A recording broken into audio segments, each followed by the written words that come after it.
going on, yo? Oh man. Everyone's here.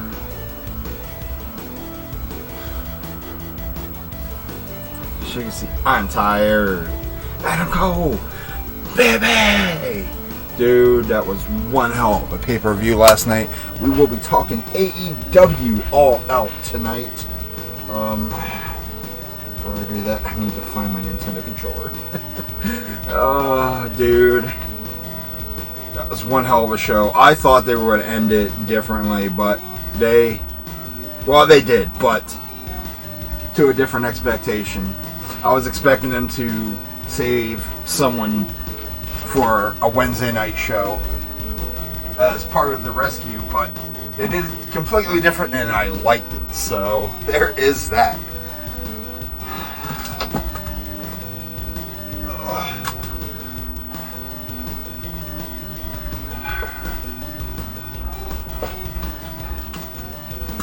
Yeah, well, you know, I'm glad they did that. That's a way to send people home. Even more happy than they already were. I mean, this is what? The first pay-per-view.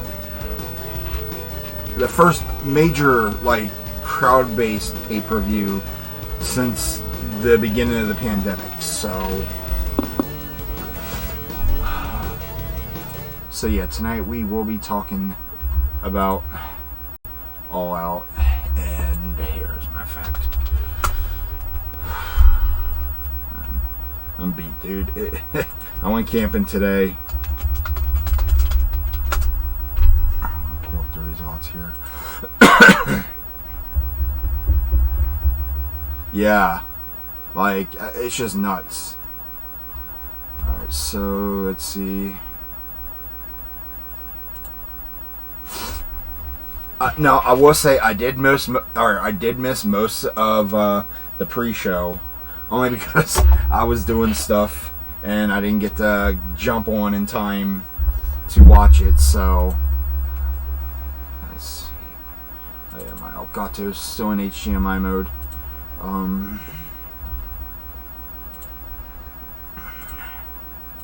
So composite.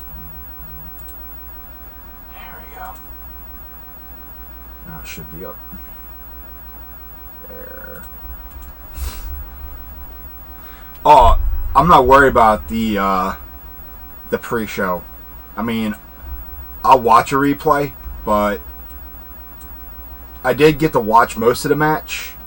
It was a great little 10-man tag. That's all I gotta say. And of course, Matt Hardy. I mean, like he was the biggest delight in all this with the whole tag system. As soon as someone bigger than Hardy pops in there, Hardy's like, no, I don't want no part of this. So him versus Luchasaurus, which was hilarious, only for him to say, nah, he pulled the heel move out of that one and just, who was the other guy? Was it Mark Queen he tagged in? Yeah, I think it was Mark Queen he brought in. Oh, no, it wasn't Mark. Angelico, that's who it was. The short dude with the beard. I think he had his little ponytail going in the back too. It was a pretty good match overall, but it's great to see best friends working together. Let's see who else we have in there. Yeah, so best friends, Wheeler Yuta, and the Jurassic Express. That just, and we can't forget Marco Stunt. He of all people, man. That little guy is a nut. But afterwards, just watching the very first match to start off the show, like, I honestly thought they were going to give the TNT title to Eddie Kingston last night, and that didn't happen. But it's alright. More opportunities to grow.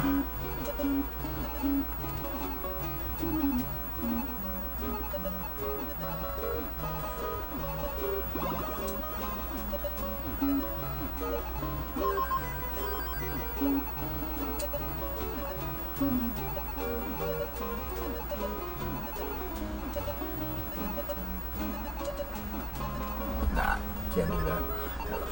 But, yeah, Miro versus Eddie Kingston.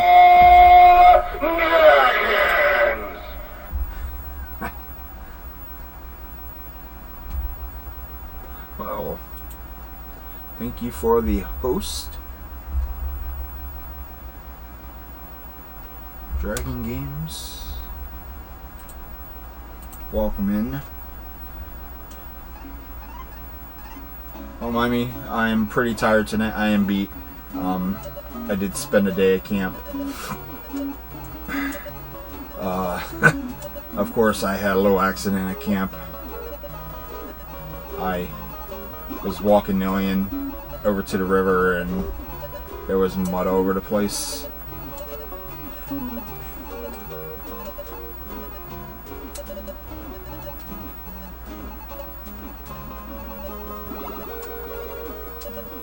But let's go back into the card. So Miro versus Eddie Kingston, straight up brawl of a match. Of course, the veteran of Miro. No, she was strapped to my waist with the leash and my TA50 belt I still use.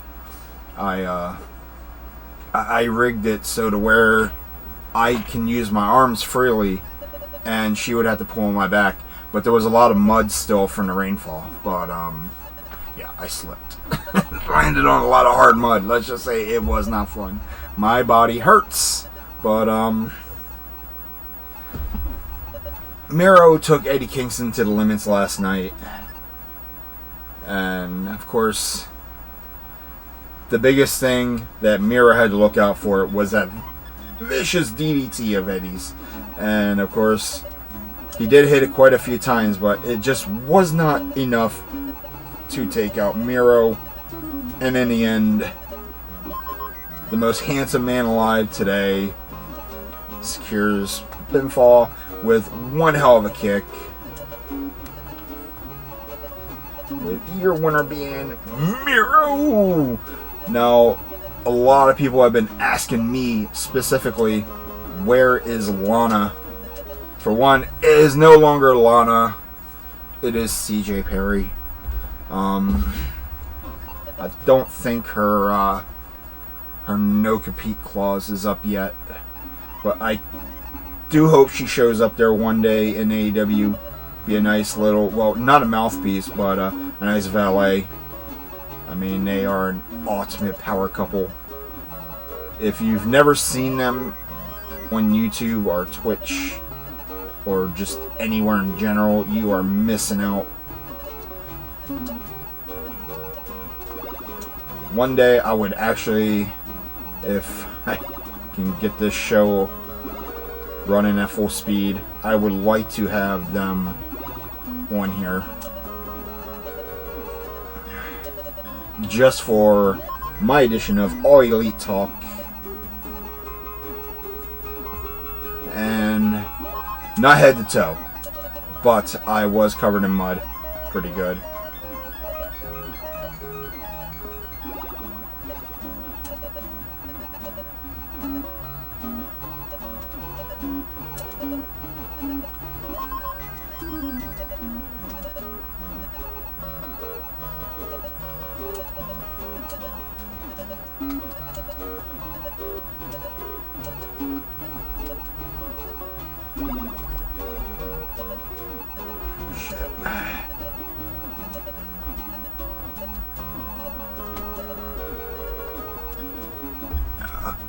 Yeah, I would love to interview Miro from his NXT days, which I saw his in-ring debut. Well, more like, was it? No, it wasn't an in-ring debut yet. It was a house show, but I got to see him debut with the main brand at a live event up in Hershey, and they did the whole. They made it realistic with the small videotrons. They showed like Rusev's build-up before going to the main roster. And of course Lana, she was using somewhat of a Russian accent at the time. One thing I realized is I don't think she used the full Russian when she was going up to the main roster, or before they went to the main roster. It was just weird, but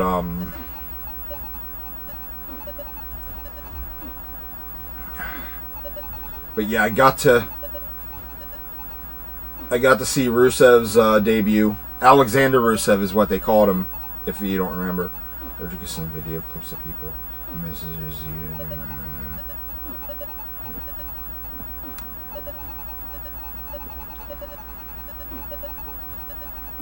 But, I mean, I used to interview indie guys when I was doing my Destroying Kayfabe podcast.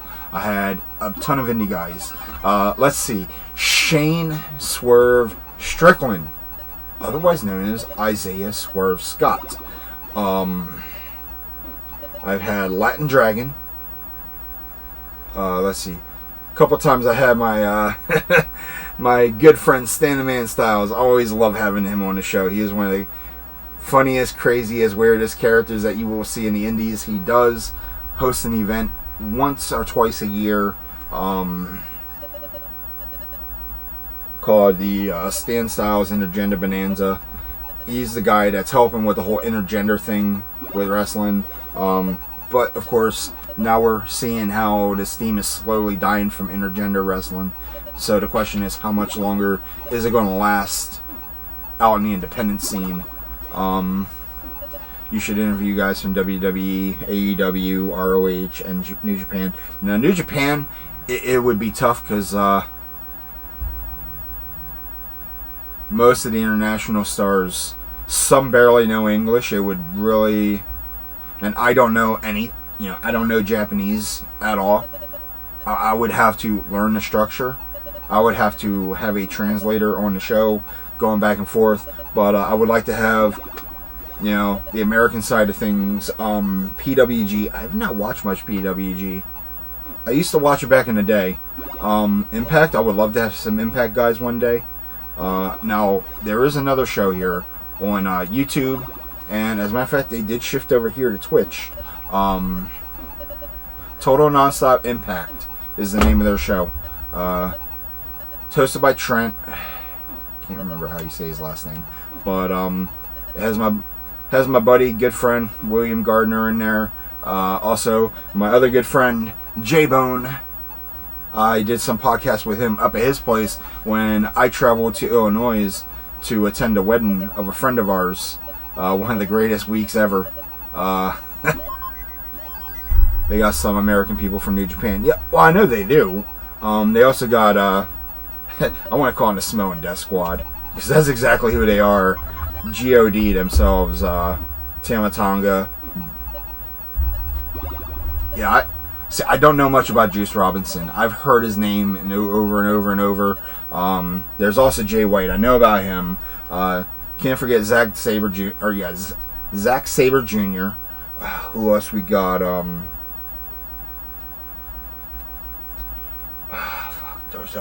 There's someone else I'm thinking of too. Will Ospreay, that's his name. I almost forgot. Like, I had to think really hard. The thought process is trying to return, thanks to the wrestling industry, doing what it is now.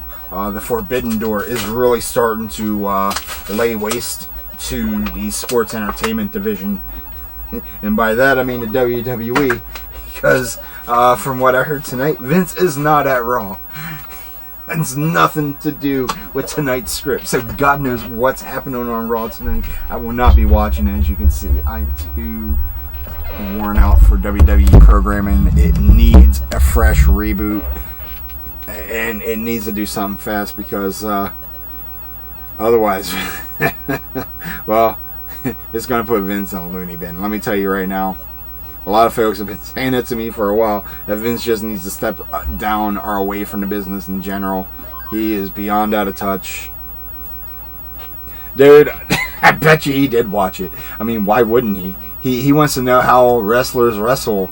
I mean, think of it like this. I'm not sure if you've been paying attention to the NXT brand at all. But they're... Gotta go on YouTube and find a video. But they introduced this new look to it, and it looks like a 3-year-old scribbled the intro. It's just that damn bad.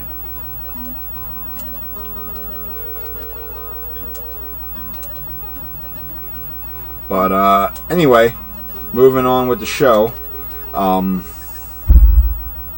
After a lot of ground pounding and a lot of ass beating to each other, Rusev, I believe he hit that one kick and that was it. Yeah, didn't he finish him with a super kick of some sort?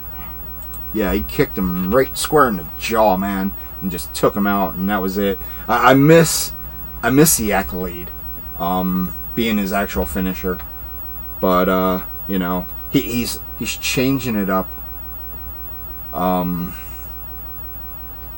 Interview with Minoru Suzuki when, oh my god, dude, you know what? We're going to talk about that here in a minute, because right now, match number 2 in the card for the evening on the main card, Moxley versus Kojima. That match was just straight up insane. That was strong style right there, with a little bit of AEW style, but more New Japan than anything else. And it was like, holy shit, man! Like, these two were just going at it. But in the end, of course, Moxley pulls out the victory. But it brings out Minoru Suzuki! Oh my god, and those two were just chopping each other left and right and just brawling. And of course, Moxley got hit with that massive pile driver.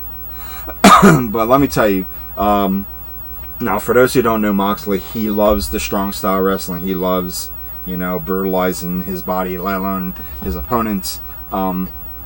He and Kojima kept chopping each other most of the match. A lot of shit going on there, man. Let me tell you, there was no clusterfuck whatsoever in that match. That was just perfectly orchestrated. That's how wrestling should be. A lot of people that I know kind of shit on that match because they're WWE fans. And you know what? If you don't like watching AEW, in the words of CM Punk, shut the fuck up. Watch something else. Go watch WWE programming 24/7, 365. I don't care. You're watching my show. I haven't watched AEW in God knows how long, but I watch highlights on YouTube because I got other things in life that I do other than want to watch wrestling. I like to talk with you guys on a daily basis. I like to hang out with you while playing video games. Sadly, most of it's Barbie replays or whatever, but it does not matter. But tonight we get to play games, which is paused at the moment, and we get to talk about last night's All Out event. And but yeah, it's just this right here. This pay-per-view was very WrestleMania caliber. I hate to say it. It was very WrestleMania caliber. Now I remember when they did their first pay-per-view before it was officially AEW, and it was All In. I think. Wait, no. All Out was the first one, and then I'm trying to think. I could be wrong. Was it All In or All Out that was first?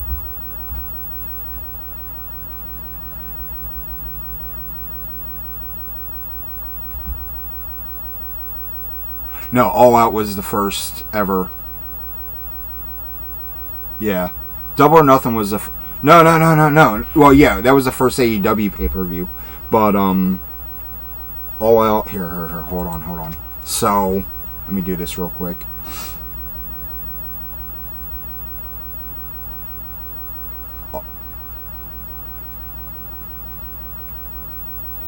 So, the inaugural All Out pay-per-view took place on August 31st of 2019. Yeah, that's right. So, yeah, All Out was their first pay-per-view. That was their baby. That was... But, yeah, it was prior to AEW being an official brand.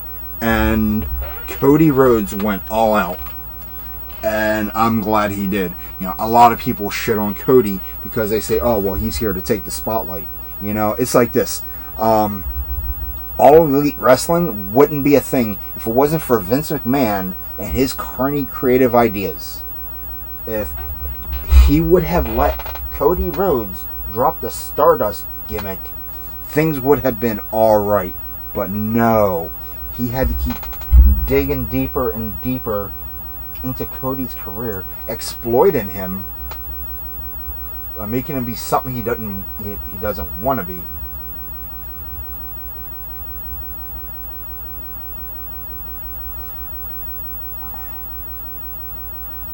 and he just happened to bring our friends along the way. You know?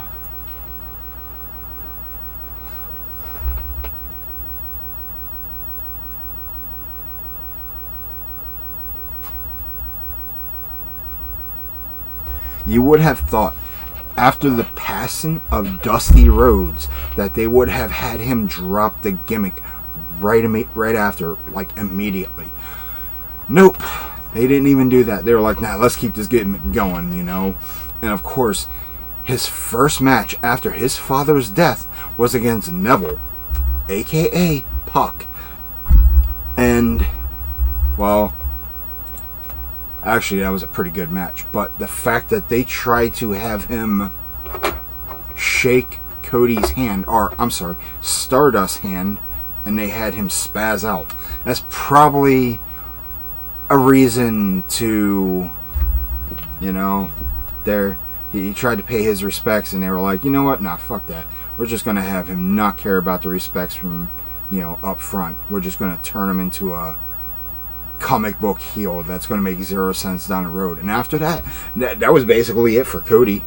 I hate to say it, but we'll have to talk more about that down the road. But yeah, Vince did this to himself. I hate to say it. You know, I am on the AEW bandwagon for the life. People get upset because they want alternative wrestling from the WWE. We present it to you. Well, they present it to you. And then it's not what you want and you complain. Then go back and watch your fucking WWE. This is what I hate about the fan base. Like, I know what I wanted. And I mentioned it on Destroying Kayfabe so many times. I said, we need that real alternative. We need something that has that passion and the proper build-up to go into it. And Cody, he didn't watch our show, but he must have heard about us. So, thank you, Cody. Thank you so much, because you're bringing me back into the wrestling era that matters the most. Yeah, some of the shit that you guys do, a lot of no-sells, a lot of weird floppy moves. I don't care, because I like high spots just as much as I like anything else. You guys are the glorified independent wrestling televised TV show that everyone loves, and you got the most stacked roster. And you should interview Cody. I would love to. Now, I think didn't we see Cody live, Major? Was Cody Rhodes on any of the show? Yeah, he was. I think he was at it was Cody Rhodes versus Santino at a SmackDown show we went to, and they screwed up the introduction as Cody was coming out. Santino's video Titantron was still on.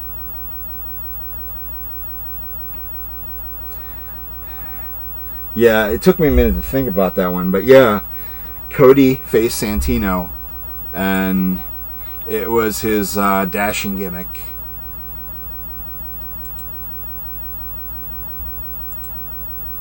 I mean, this is going back to 2008.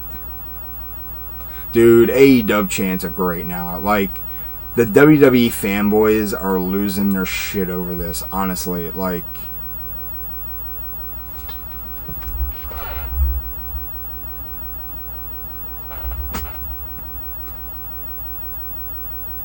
so, I'm also reading the IRC chat right now. Internet Relay chat. I'm finding out just now that Adam Cole was supposed to be a manager in, I guess, not AEW, NXT. And the man behind that idea, one of the creative members, Bruce Pritchard. Like, what the hell? How to destroy this guy's career in like 2 short moves? 1, make him manager. 2, release him afterwards. Dude, I've been following Jericho since his ECW days. I didn't get to watch any of his background stuff in the independent leagues, but watch him as a Lionheart before going to WCW. Like, I grew up to Jericho, and his matches with guys like Rey Mysterio, Eddie Guerrero, Dean Malenko back in ECW is just like, holy hell, man. Like, but alright, let's get back on track, because we got Moxley versus Kojima, which we were talking about. Very stiff match between the two.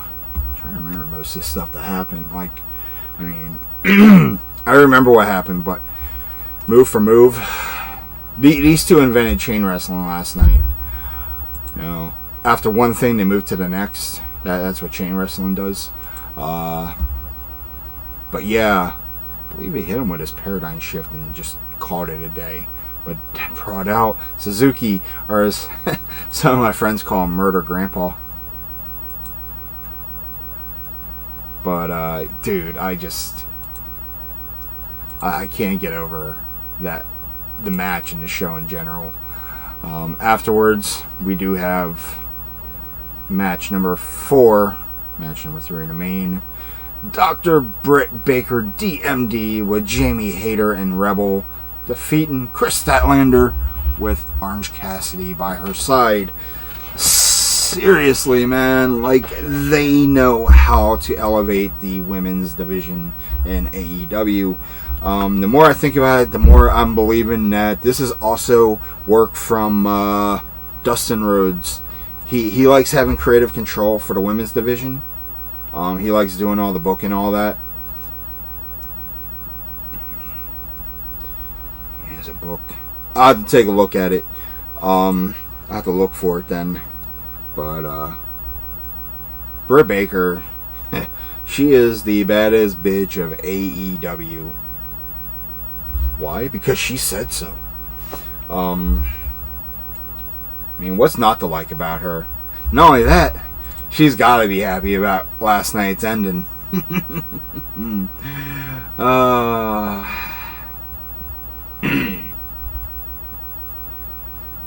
But yeah, those two. Statlander, she's a great talent. She just got back from a 10-month injury, or recovery from her injury. And I'm happy to see her back.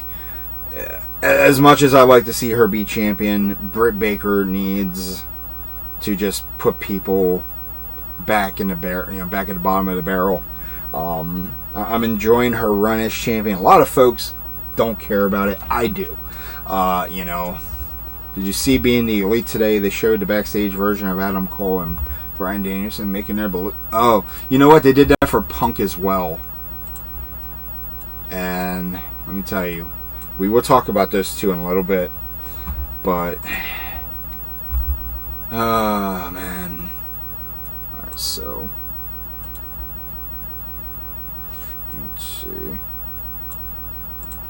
See if I can shrink this a tad bit. I'll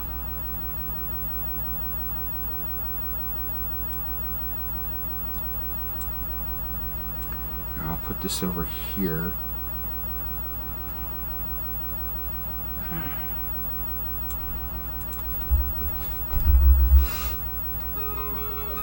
But Britt Baker is one of the top female heels in AEW right now. Behind her, I would say Nyla Rose would be second. Now, I did follow Nyla throughout most of her career in the indie scene. I've also had the opportunity to do a podcast with her, with a good old friend of mine, Mr. C Double, which was very fun to do.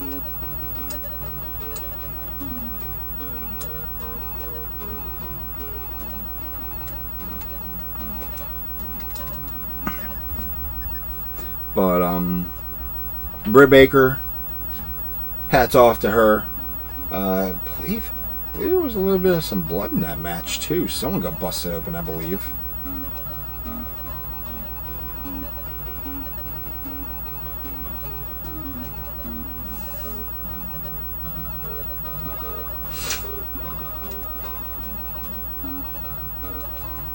But yeah, Britt Baker still AEW Women's World Champ. And then, of course, Orange Cassidy in the match. Like, did you see how he exploded trying to motivate Statlander?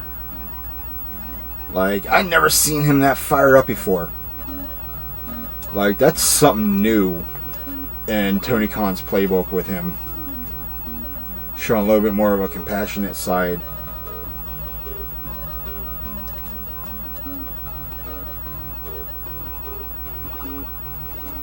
Like, they need to do that more often with his character now. I did see a video of him from, like, his early indie days.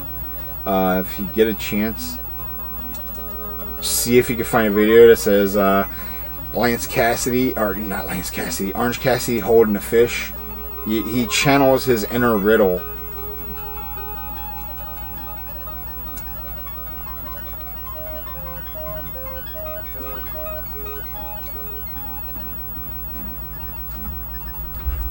Let's see, what do we got next here? Next, we got the steel cage match between the Lucha Brothers and the Young Bucks with Brandon Cutler.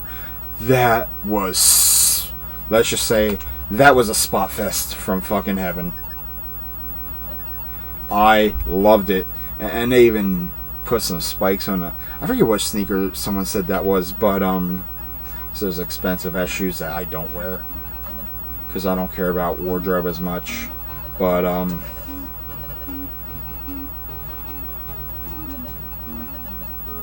dude, just everything about that match was just glorious.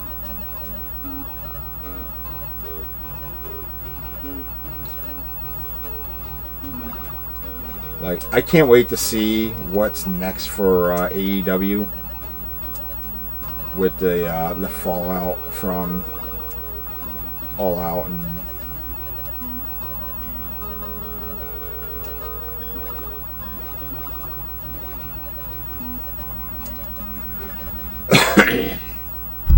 yeah, these four men right here, they went all out. Hence why they call this pay-per-view All Out. You know, you're basically going all out with your body, your career, your in-ring mentality. And of course, the intro is what made this even more special. Usually when a tag team gets that performance type intro, most of the time it's guaranteed that they're walking out champion.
Dude, I'll be honest. I haven't enjoyed a pay-per-view in such a very long time.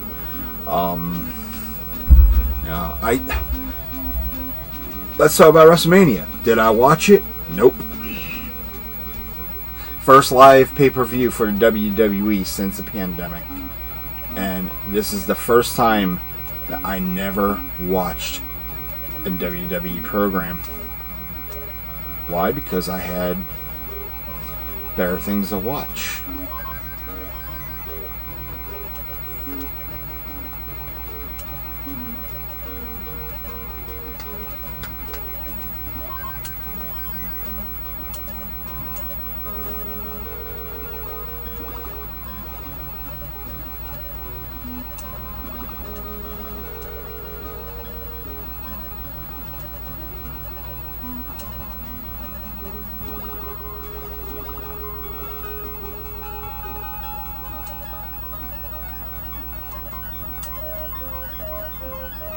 I'll be honest, dude. If they put this pay-per-view on DVD or Blu-ray, I will buy it.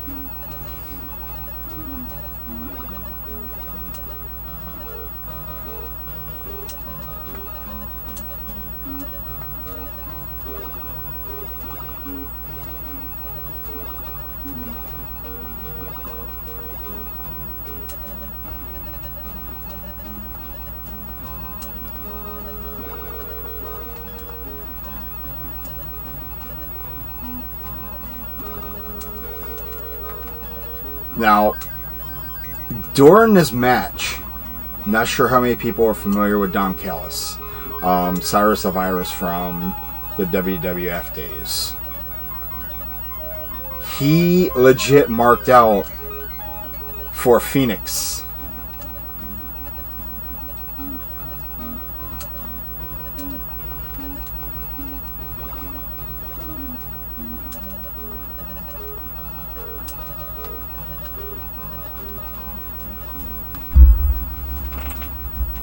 Yo, thanks for the GLs.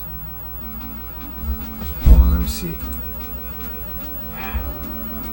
See something here. Alright, so. Oh shit. See, I don't always go to their website.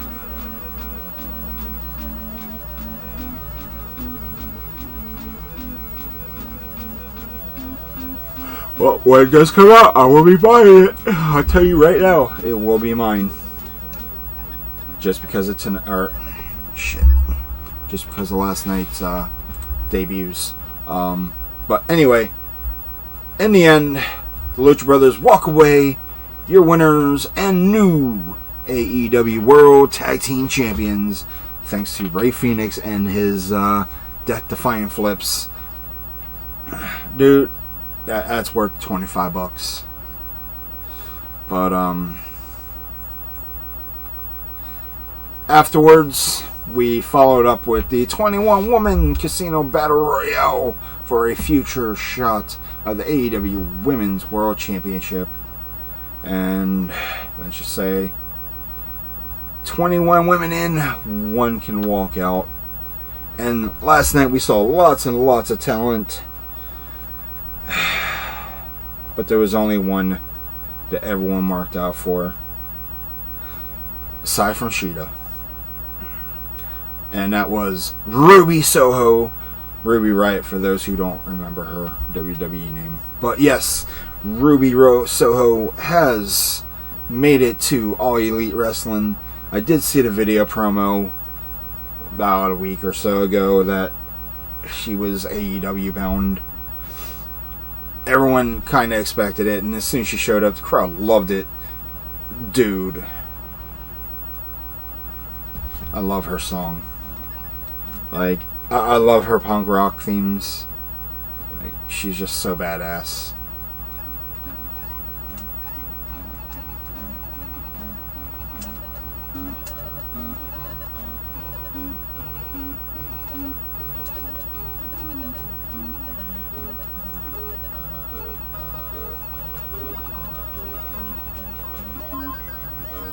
But of course, we had Thunder Rosa in the match. And she was just phenomenal. The way she got rid of Nyla Rose just like, oh damn. She was ready to just take on the world.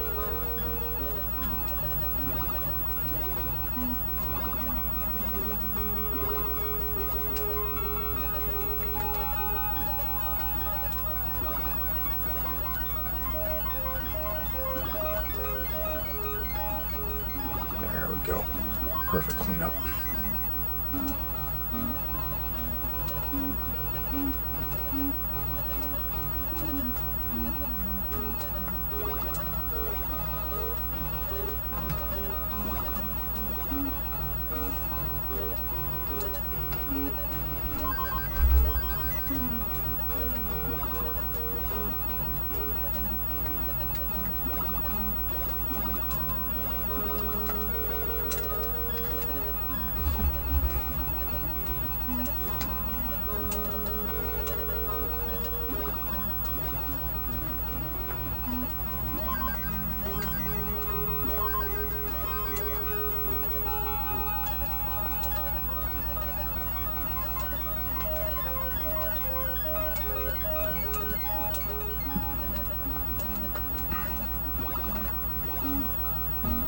take it. But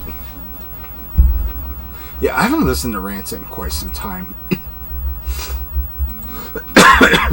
But it all came down to Ruby and Thunder Rosa in the end, and of course, it was kind of a dead giveaway that Ruby was going to be the one that walks out victorious. I mean, Thunder Rosa, I love her agility in the ring. She's very agile. She's aggressive, and if you fuck around with her, she will fuck you up. So, hats off to her for actually putting Ruby over, and can't wait to see what's next for Ruby aside from her #1 spot for the Women's Championship. Now, a lot of people are going to criticize for the fact that A, she just got out of the WWE. 2, people don't favor certain WWE stars that get out, but she was an undeserved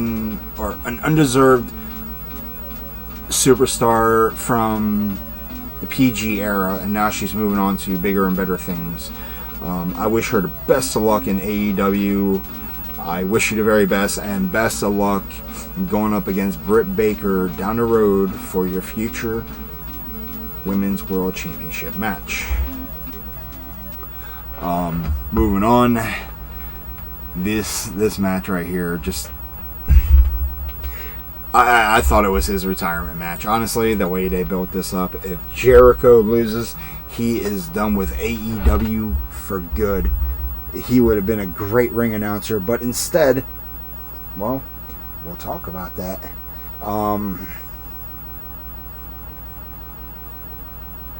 But of course, Chris Jericho up against MJF, and I have to say, I thought Jericho was coming out first because they did the whole countdown thing and everything else, and nope. After that, it popped up with Chris Jericho's last match, and it said, no, that's not him. And then out came MJF in some classic heel attire, very Ric Flair-like. Let me tell you, that was shades of Ric Flair, the way he dressed. And I have to say, I was not disappointed in his character development last night. I'll tell you, I was not even.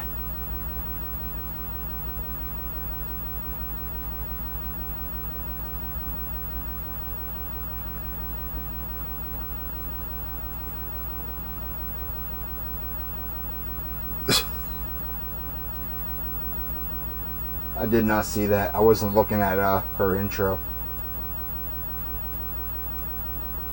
But, yeah, Aubrey almost, well, she did.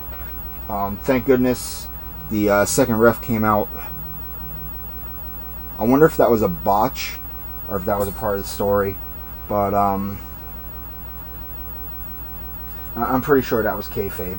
So, overall, Jericho went all out. And, of course, MJF went all in on Jericho. He even did some high flying that I have not seen him do in quite a very, very long time.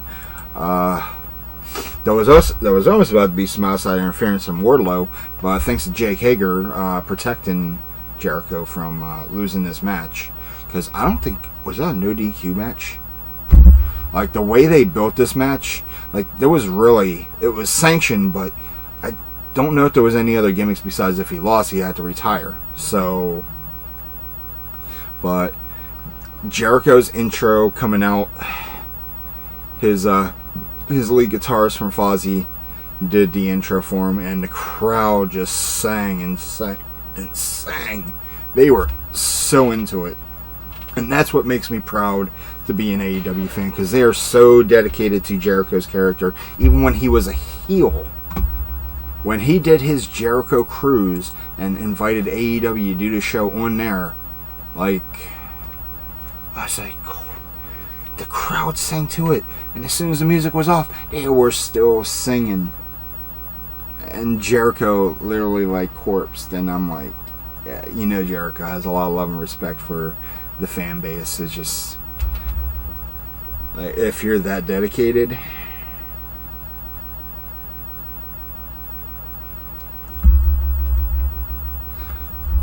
And then, of course,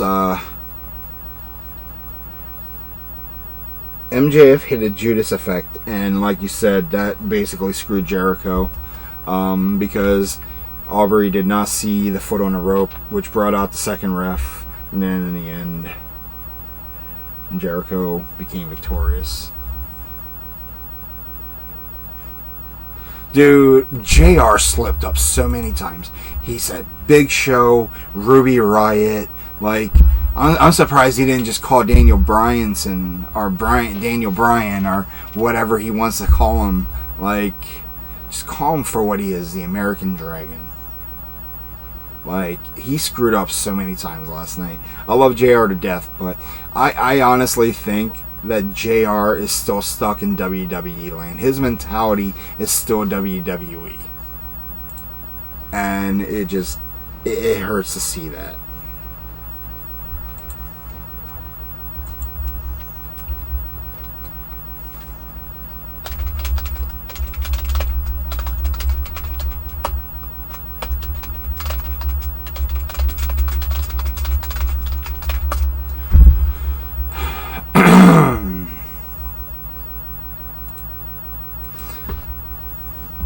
But Jericho beats him by submission, makes him tap. Walls of Jericho locked in, aka the advanced version of Boston Crab, and of course it brought out the Inner Circle. They all gathered in the ring. They were singing Judas with him, or for him, as the crowd was as well. Nobody wants to see Jericho retire just yet. The dude is in his 50s still, or now, and he can still go. You know. He might be a little past his prime, but he pulled a fucking line saw out of nowhere last night, and come on, man. If you're in your 50s and you can still line saw, you can still do anything. So. But I'm sure he's feeling that today, for goddamn sure. So.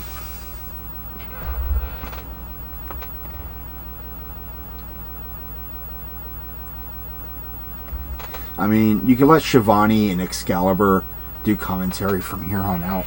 They really don't need JR. Well, actually, wait. No, didn't he use the code breaker? I thought he used the code breaker at the turnbuckle.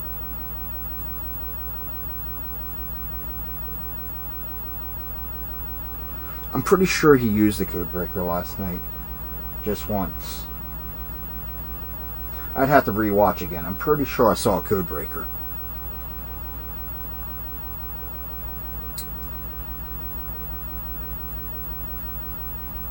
Yeah, the walls. He'll always be known for that. He's been using a wall since WCW. As a matter of fact, he even used it in ECW. But here's the match that we were all waiting for last night. Match number 8 on the card, and you know what? As much as I like for it to be a main event match, we already knew what was going to happen later that evening, so it was a great way to end things. But here we have CM Punk going up against Darby Allin. Sting said the other night, I believe when was it Dynamite? Yeah, it was Dynamite. He told Darby Allin that he will not be in Darby's corner. He wants this match to be fair and square, which was awesome. That's a huge respect to Darby. Darby's already an on his own kind of guy, but the fact that Sting told him that he cannot assist him in this match, but he will support him from backstage, so that made it, more dramatic to the story. And when they came out, Sting gets hugged by Darby. It was like a son leaving his father behind to fight a war. It was pretty emotional seeing that. I'm like, oh man, it's like, will I see him ever again? And of course he did, because that was a solid match. And then of course CM Punk coming out with a whole new ring gear that I never expected to see. We are so used to seeing CM Punk in little tights and shit, and his knee pads and his kicker pads and all that shit. He wasn't wearing the traditional shit that he usually wore back in the WWE days. He upped his game, and He's doing exactly what Jericho did after a while. He switched over to standard tights, the legging style. And, dude, I gotta say, I actually like that look. I really do. It fit Punk very well last night. It was odd at first, but I did get used to it. But these two just went all out as well. Especially Darby. He put his body on the line for sure. Oh, yeah, that's right. He does wear just regular tights over New Japan.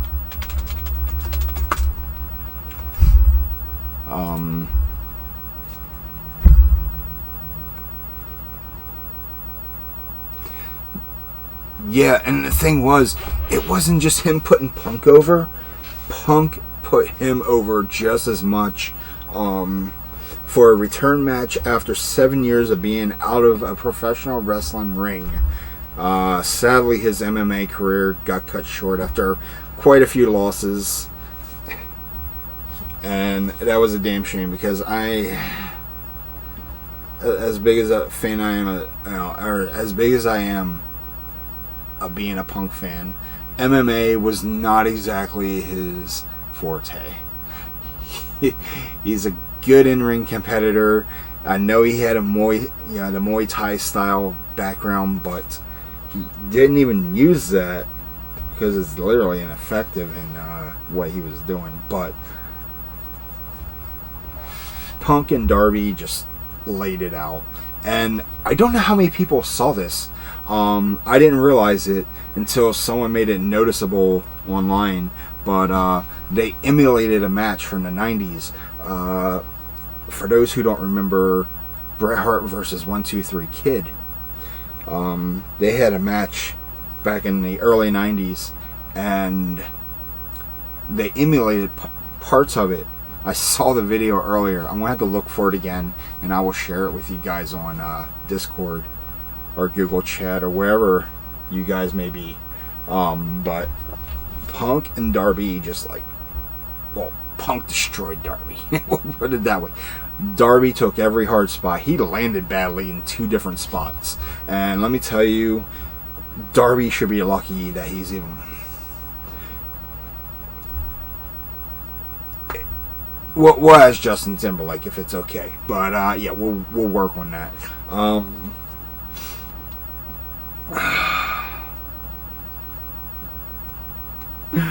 Oh, good.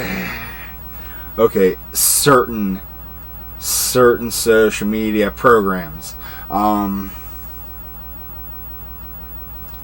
Dicks. But in the end, you did see CM Punk land a GTS earlier on in the match, and it ended up launching Darby out of the ring. That was one hell of a sell. I was like, man, I hope he's alright after that one. That was a breather for him. He did have to the count of 10 to get back in. He waited to the 9 count. Yeah, that was psychologically... Yeah, I did. Sue me. Nah, actually don't. Fuck you, style, you fucking... I know I'm a dick. I'm proud to be a dick. I'm a dick. Well, I'm not going to say it. I would say I'm the dick everyone needs, but apparently not. Oh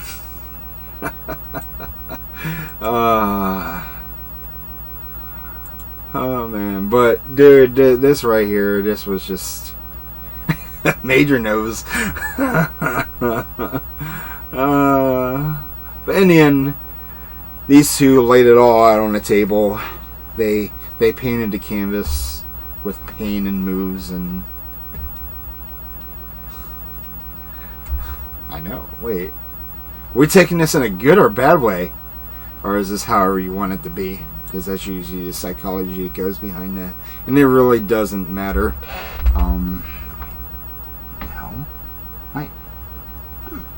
my mouse pad died. My mouse pad light died. Oh, I'll just throw out the the USB cable. Well, thank you for the compliment. But seriously, Punk, Darby, I want to see another match. I do. Not anytime soon, but down the road. They both made each other look strong, but Punk looked a whole lot stronger by the assist from Darby. In the end, Sting came out and actually shook CM Punk's hand. A huge sign of respect. And then, of course, they both went over to help up Darby. Because Darby looked like he was in some pain. I hate to say it. Darby looked destroyed. And Punk and Darby, they shook hands.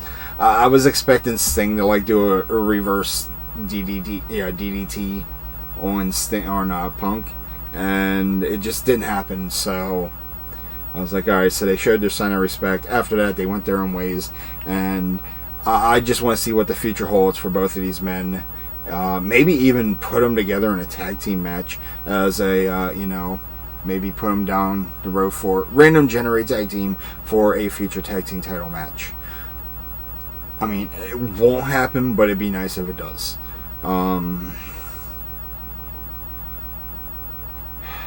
Afterwards, we have, I guess we could call this the bathroom break before the main event. Because, Major, that's what you called it as well last night, I believe. So, we have Paul White versus QT Marshall. QT, I actually like his character. He's great as a heel.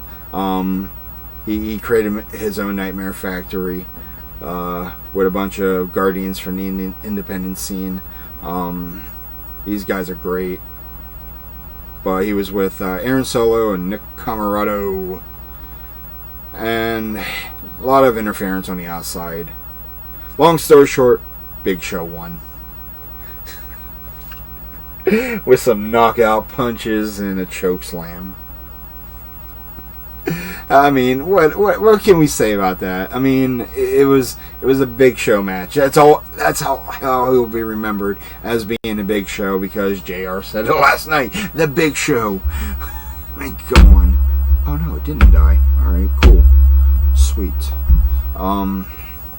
Yeah, and here's the thing that drives me nuts. Now, during his WWE run, he hit the gym super hard. And he lost all that weight. Seeing him last night in that suit, or in his gear, it looked like he put a few pounds back on. I don't want to see him go down that road again.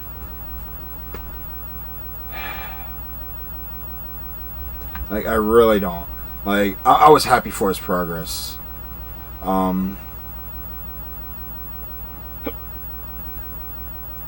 No, it didn't. Really, I don't know what to say about his in-ring gear.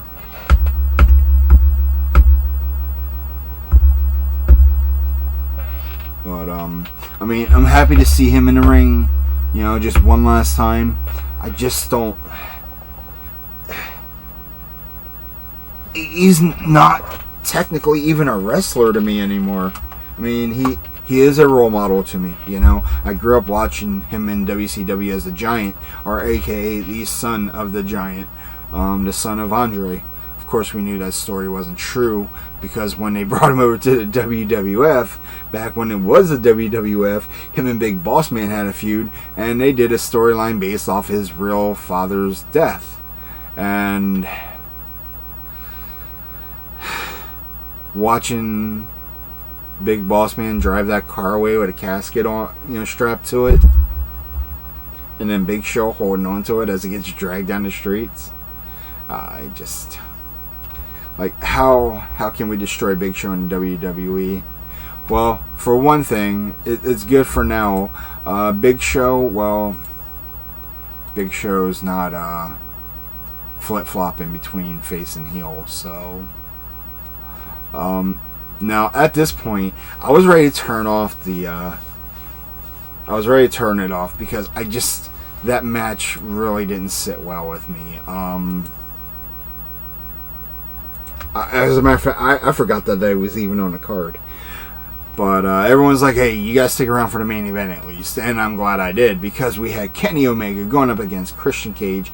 And let me tell you, that finisher at the end, the top turnbuckle angel wings, was disastrous for Christian Cage. I'm surprised he even agreed to do that finisher after all the concussions and injuries he's been through. That right there probably could have been the end of his career, but he agreed to that, and hats off to Christian Cage for it. Of course, we had the Young Bucks interfering here and there, and of course Don Callis was involved, and you know, it was a shit show for Christian. We knew that he wasn't going to walk away and win the AEW World Championship. He's already the Impact World Championship after beating him. I believe it was the first episode of Rampage. So yeah, I mean, what could you possibly do to make Christian Cage an AEW champion? There's no need for it. He's already in championship, or he's already a champion elsewhere. No need to do him like you're doing Omega. But it was still a solid match. A lot of good wrestling out of that one. A lot of high spots for both guys, especially Omega. Omega just he's a daredevil in his own mind, and he likes putting his body to the test. But he does need to slow down soon, because I know he is still dealing with a lot of physical problems, injuries per se. Oh, absolutely. I couldn't put that match over enough, man. Like people say, oh, that match was just, that's not WWE. You're right, it's not WWE, and it's not supposed to be WWE. This is a fucking W. You know, this is what I don't like about the fan base, or the IWC, I should say. You know, nothing's going to be WWE brand. You want to watch comic book wrestling, go watch it over there. You want to watch that PG Disney bullshit, go watch it. Dude, you just gotta watch the replay. Here, hold on. Let's see.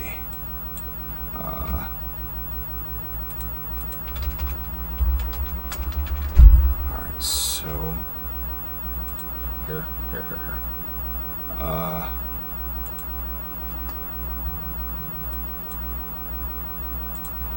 God, Google Chat is just so slow for me right now. But there you go. Provided something for you.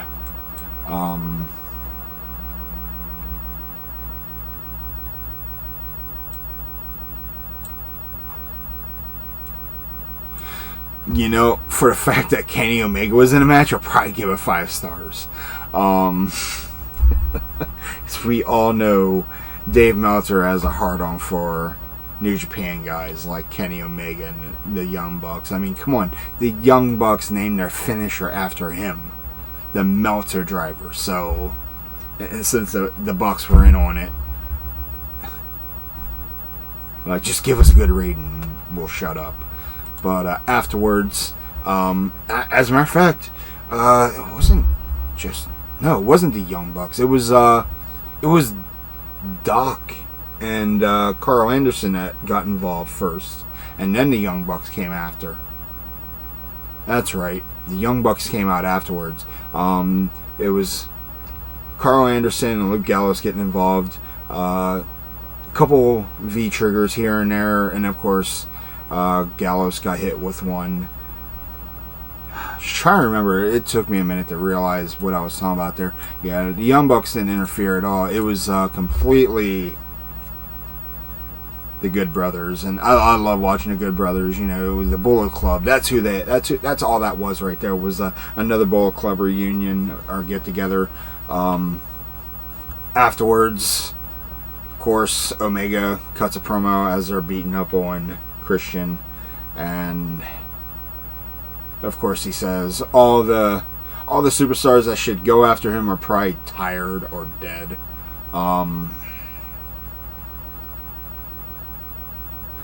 But let me tell you that he said that, and then of course the lights went out, and then all of a sudden you hear Adam Cole's new theme song. We didn't know it was Adam Cole at first. I mean, it sounded familiar, but as soon as we saw the Adam Cole Videotron, his intro, the crowd went nuts. We had a feeling he was AEW bound due to his Twitch channel being put in jeopardy. For those who don't know, the WWE doesn't want WWE stars, NXT stars, or any star in general to stream on any streaming platform while they...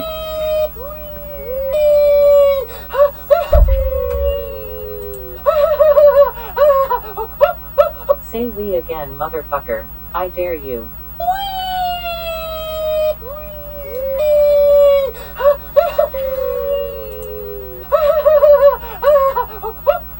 Say we again, motherfucker. I dare you.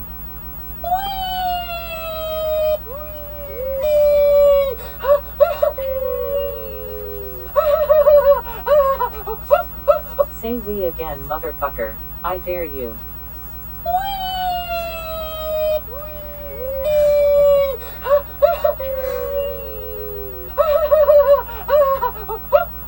Say we again, motherfucker. I dare you.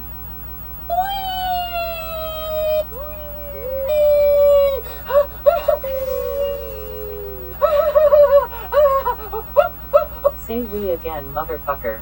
I dare you.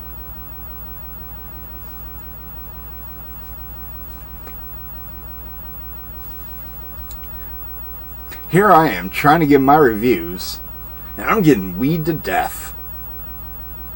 You weed in my ear down in Florida. I come up home and you weed me once again. Over and over and over. God damn it. You guys are awesome, let me tell you. And of course, you went with it in the crowd. You guys weed in chat. Now you're going to make me wee my pants, aren't you? This is going to be Wee Wee City here real soon. All I need is a baseball bat. What's up? Alright, so anyway, Adam Cole comes to the ring and let's do the command medal. How does the command go?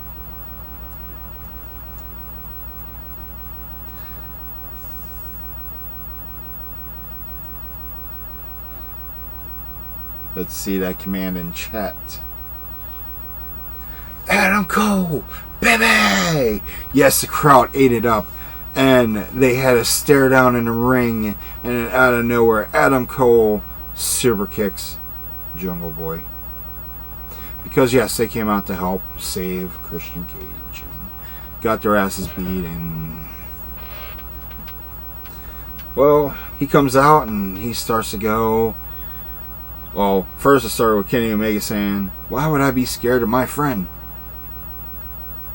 We all knew the buddy system was in effect. The clique of AEW is getting stronger and stronger. And of course, Adam Cole was about to give his Adam Cole story time. And out of nowhere, you hear another theme song. And it was none other than Bryan Danielson.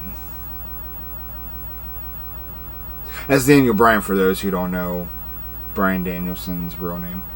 But yeah, the American Dragon is in AEW. He came out, the crowd marked out. It just, you can thank CM Punk for teasing it just a few weeks ago, but you can thank Tony Khan for bringing him in to AEW. It just, peas and carrots all over again. This is like watching ROH version 2. That's what it was. Daniel Bryan comes to the ring and he helps clean house. And let me tell you, that was one hell of a way to end the show with a running knee kick to, I believe it was Nick Jackson that took the knee. As the other guys were getting out of the ring, Nick Jackson takes it. Do you like my TV? You never mentioned it. I do, and I can't wait to actually use it right here on the stream.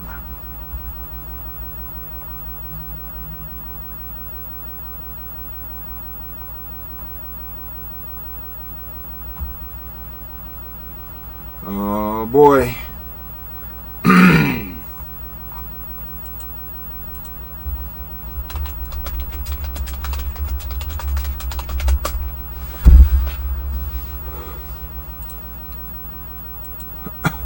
Four meals yourself.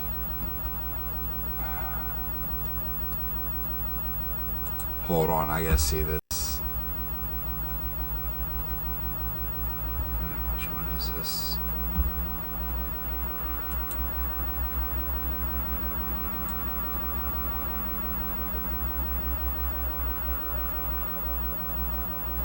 No, it wasn't just me. It was like 4 meals. Oh.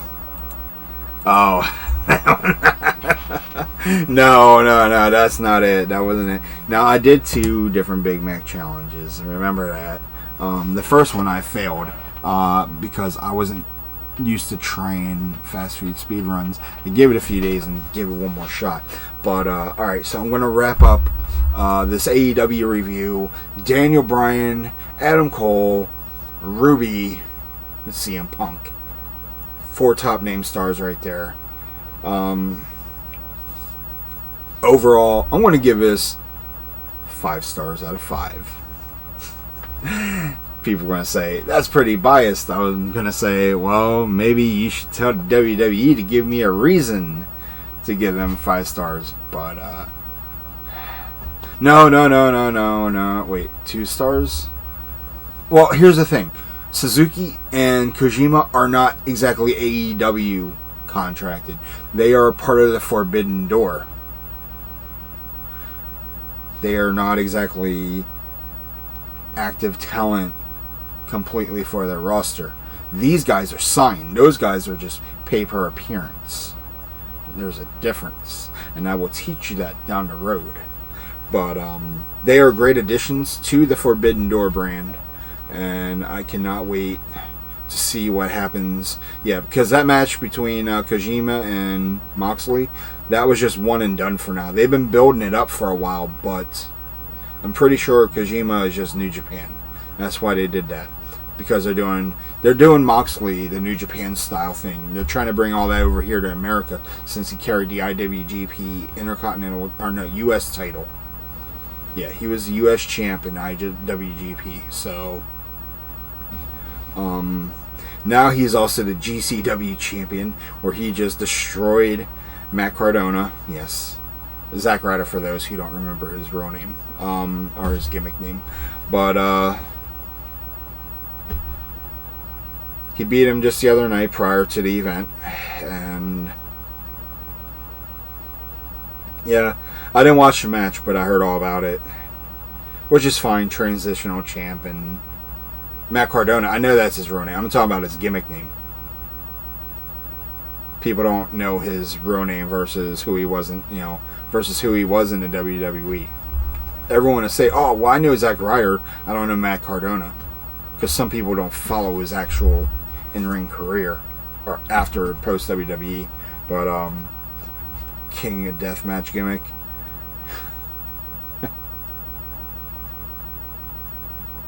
Your cam is left 3 pixels. Wait, what? Wait, what do you mean? Oh, it might just be my bit rate. I don't know. I was just doing a lot of shit at the same time. So, what I want to do real quick is I gotta go piss like a racehorse. I figured we talked about AEW during this. But before I do, my folks hooked me up with some money because I ran some errands for them while they were at camp.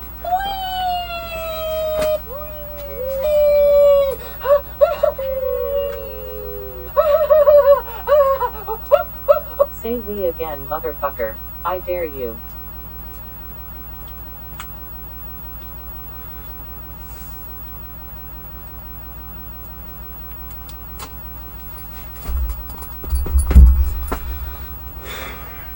Fucking Acor. Before I go wee over the toilet seat or something, I ended up buying this today. It's an official one. This is the one I was talking about the other day when I was out there. There's a little bit of markings on it. I mean, it's not too bad in shape, but none little rubbing alcohol on a toothbrush. the Twitch. But they had 2 cases out there. Ooh, there's dog hair in this one. It's alright, I have a roller around here somewhere where I can just brush it out. Here, let's just toothbrush it out of here. What did they do? Put their fucking cat in here or something? The fuck, man? No, this isn't. No, I bought this over at Second and Charles, and they took it with fucking animal hair.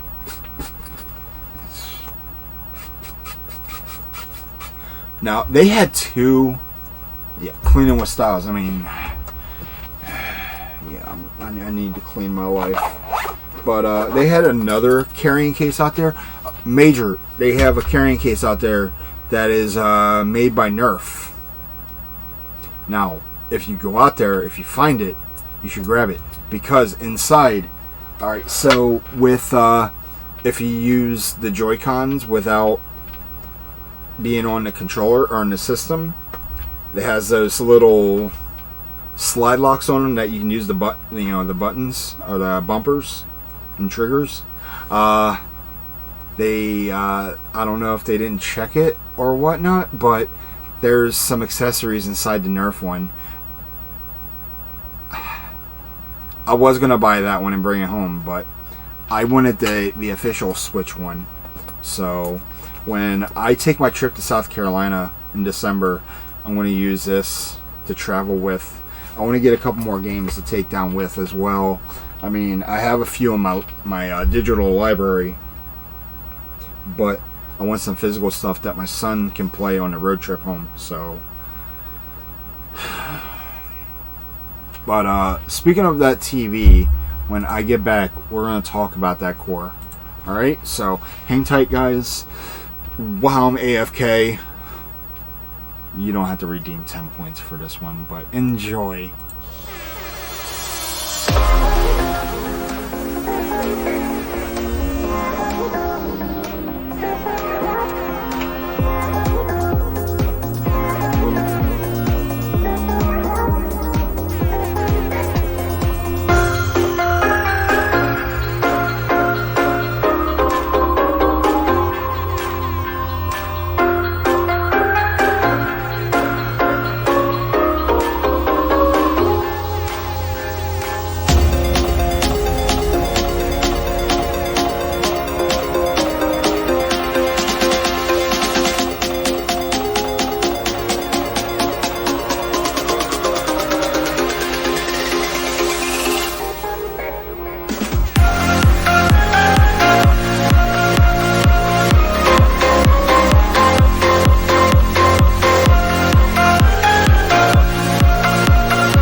Free fun forever is right.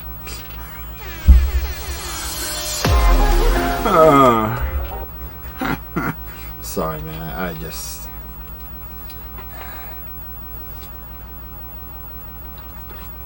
But yeah, let me know when that TV is ready, because I do want to use it. Basically, is this TV right here smoothened out, looking a whole lot better than it does now. So I appreciate that core.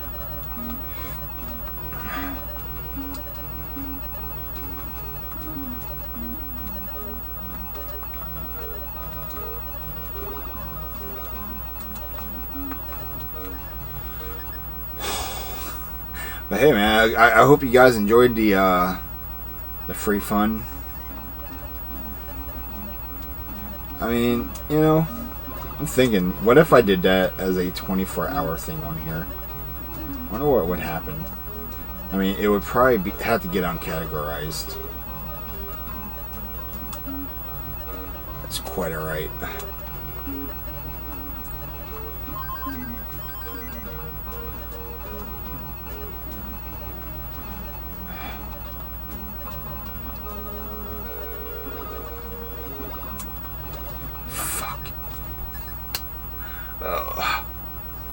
Make a separate Twitch channel for it. They're gonna have to. Twitch would be like, I could jam to this but ban it at the same time.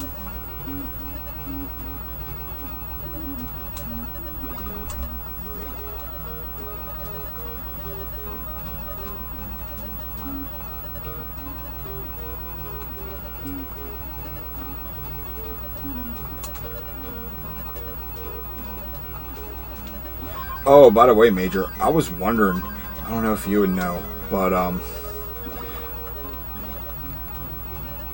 Nintendo didn't make like a stand for the Switch at all, did they? Like, say you want to use it, you know, somewhere and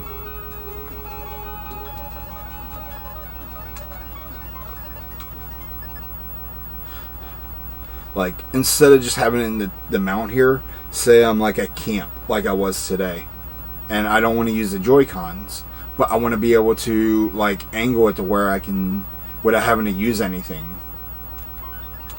I don't know if they made anything like that, or even a third-party piece. Now I'm sure they would probably. I'm sure some third-party people have made stuff like that and put it on like Facebook Marketplace, which is like one of the biggest scam sites ever, man. Major can tell you. No. You showed me the one for like the or for the car. I'm talking more like for like when I'm outdoors.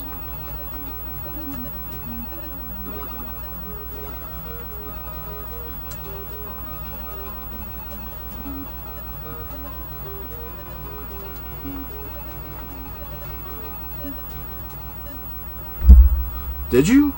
Because I know you showed me that one. You showed me the one that you hooked to the back seat, like to the back of a car seat. And then you showed me a case.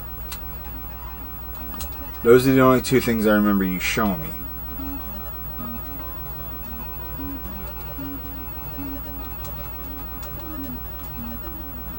Hold on, I'll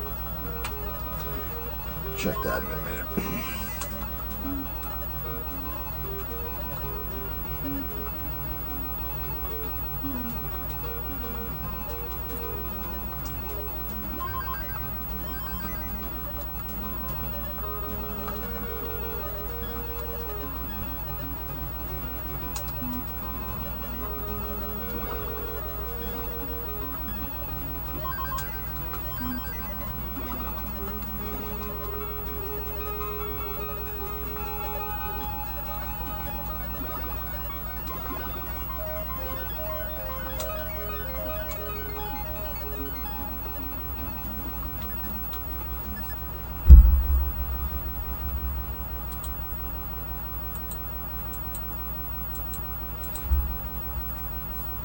I just spent $20 on 128 gig the other day. Now that's actually a good price. I got mine at Walmart. It's a SanDisk. Now I went to GameStop and looked at their SD card prices, and they went at like $40 still or something for like a 128 gig versus Walmart's price. I hate shopping Walmart, but sometimes I like to go for, the money saving factor.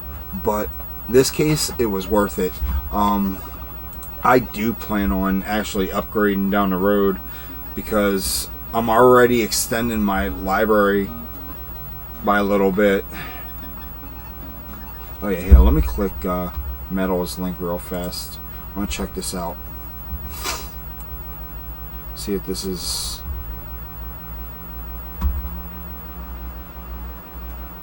Oh, the wall mount. Yeah.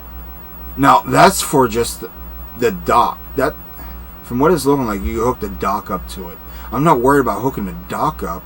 Like...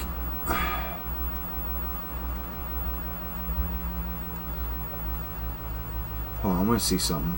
I want to click on images. I want to see what else. Yeah, see, this is for the dock. Now, I just want something like... Alright, so... Let me... Come on, computer. No, I don't want to help Google. Alright, so... I'm going to lock my computer up if I keep...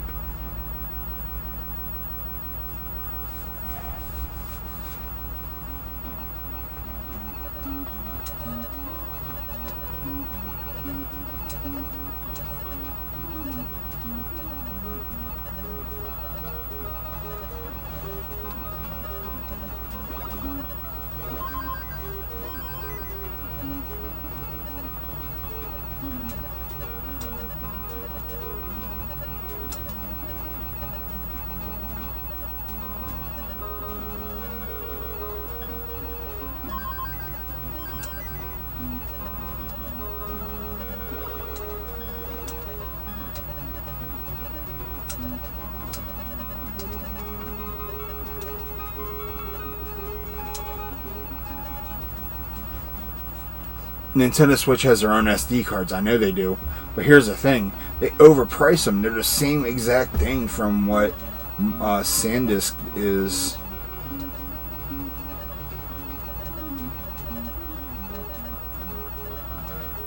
Honestly, I don't think you're going to get any difference out of a Switch micro SD versus what you get elsewhere.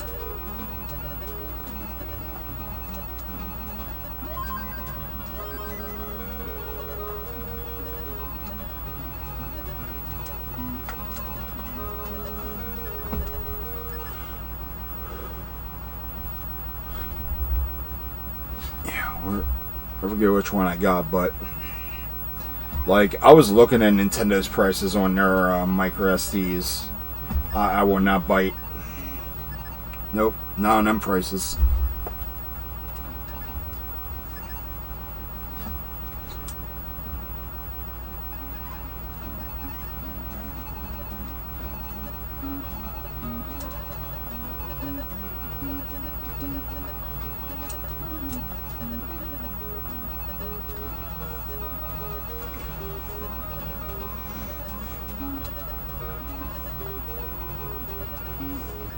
Jesus fucking Christ, man, that fucking RNG.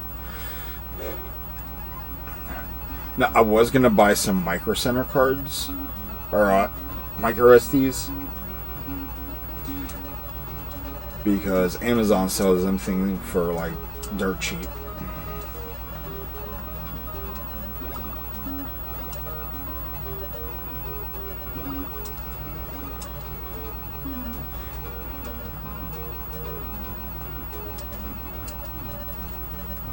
What do we got here?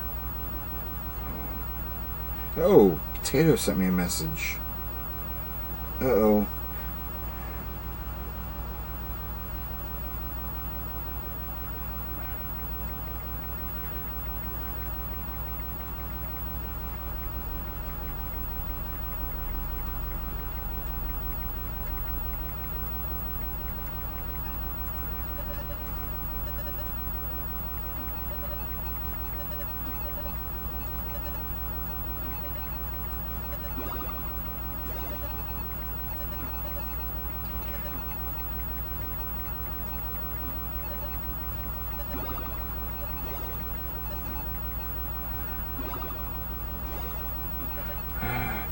Jesus Christ, my phone's blowing up like crazy.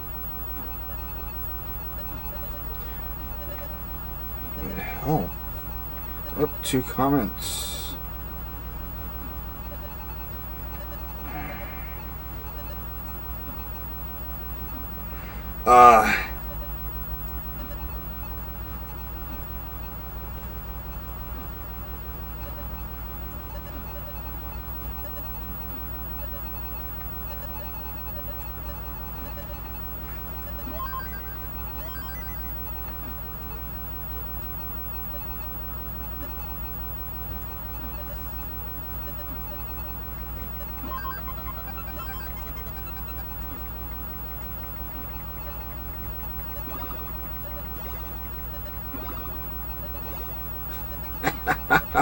I love it. I love it. She is awesome.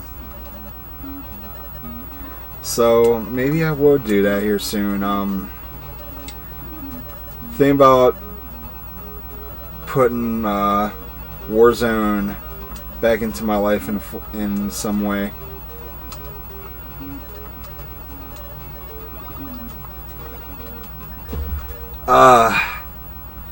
I'll explain later, Core.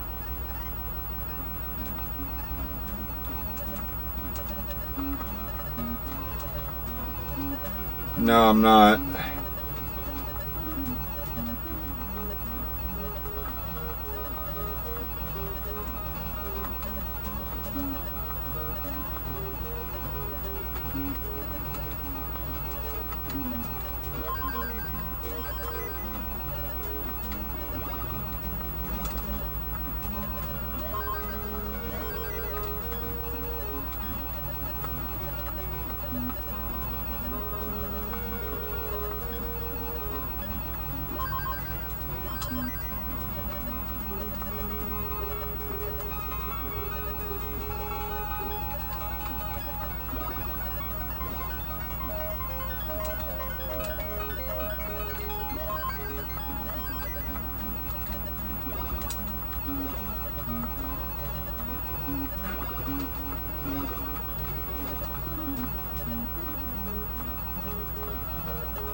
Fuck.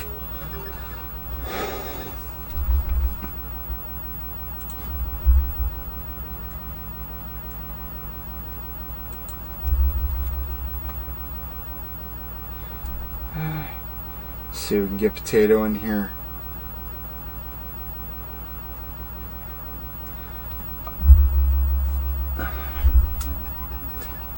I know, I think he has school tomorrow, so it might not happen. But,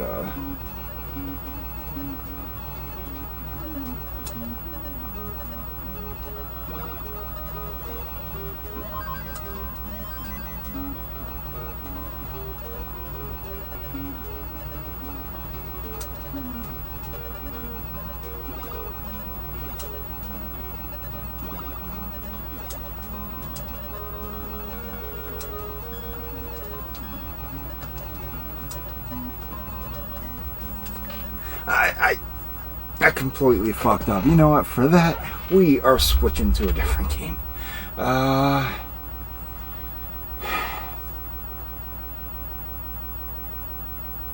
What should we play tonight, folks? I know everyone's going to want to say Barbie, but no, that's not it. Of course, Barbie's always the answer, right?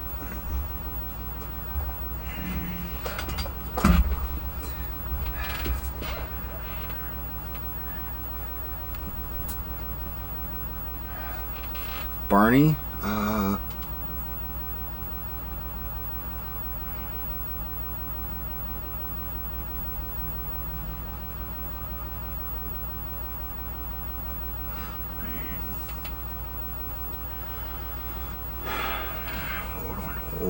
Hold on.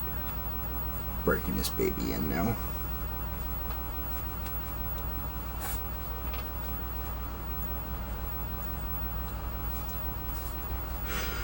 Full-time Barbie streamer.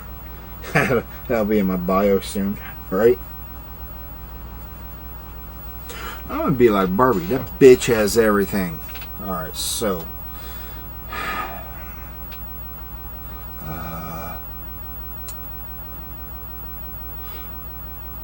Yeah, I'm curious. Why did Barbie only end up on a Nintendo one time, but was put on multiple platforms multiple times? What, was her essence just too much for one engine on this system? Such a shame. How my TV looks on here? Whoa. Let's find out.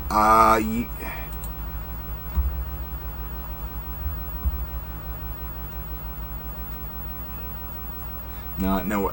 Fuck you, man. Fuck you. God. Of all names, please.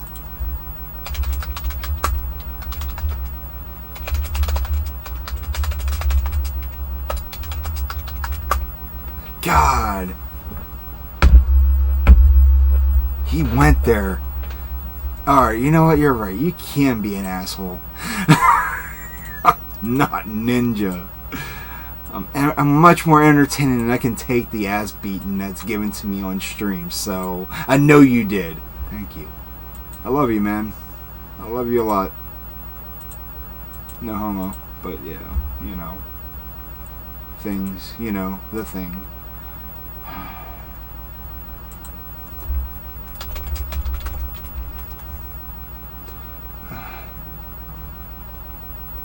God, man. Like, what am I to do with you folks?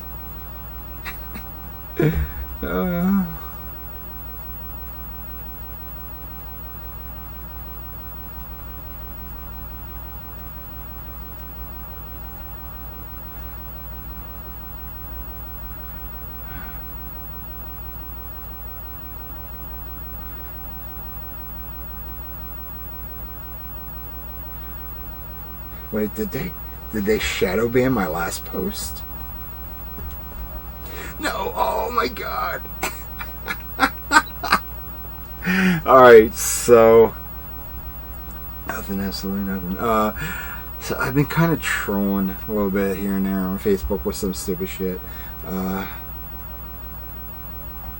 This one, I'm going to get extreme with this. Alright, so for anyone that does Facebook, every time you make a COVID-19 reference on there, it comes with a little pop-up box. Visit the COVID-19 Information Center for Vaccine Resources. And I kept copying.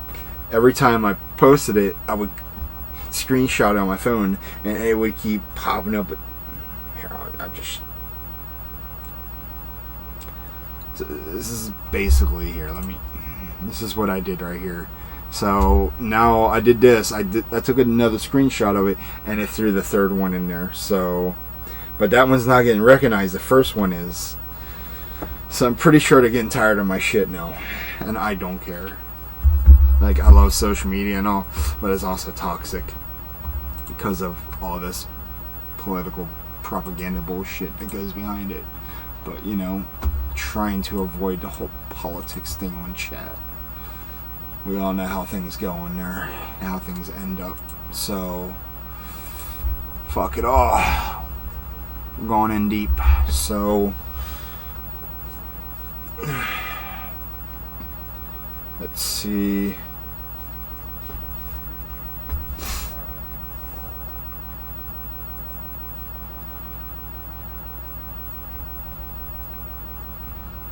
I hear paws moving out here. Sound of paws touching the ground, clacking. Nellie must be in the hallway.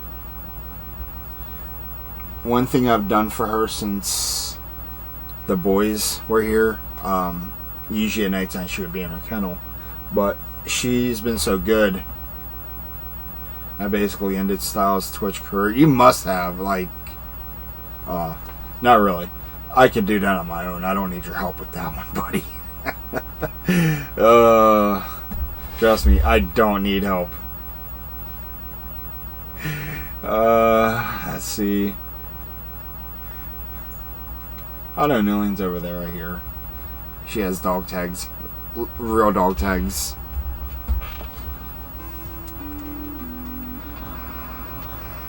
She is awesome. Right, AJ?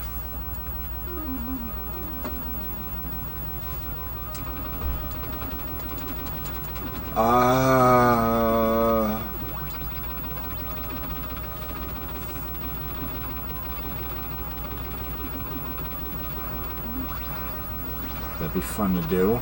Maybe. Well, not in today's world. Not in anybody's world, but I don't know if you want to fat hairy fuck like me just rolling down the street, you know.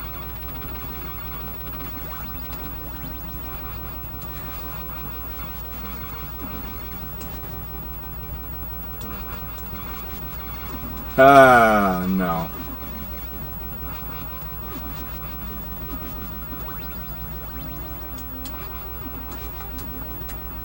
Nice try, though.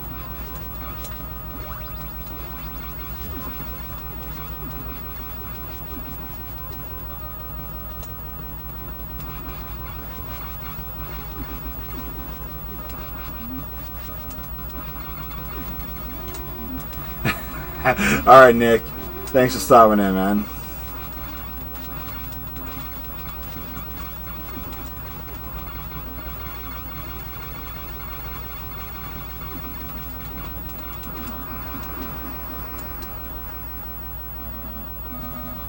Yo, Mega, what is up? I had a question for you. I might have an answer.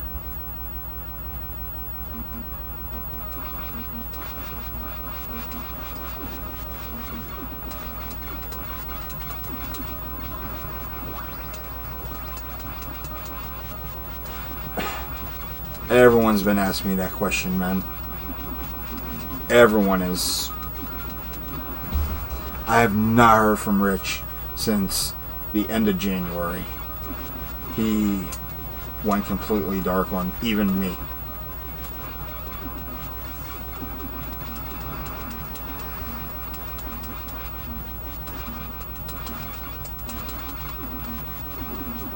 Like, honestly, I really hope he's okay.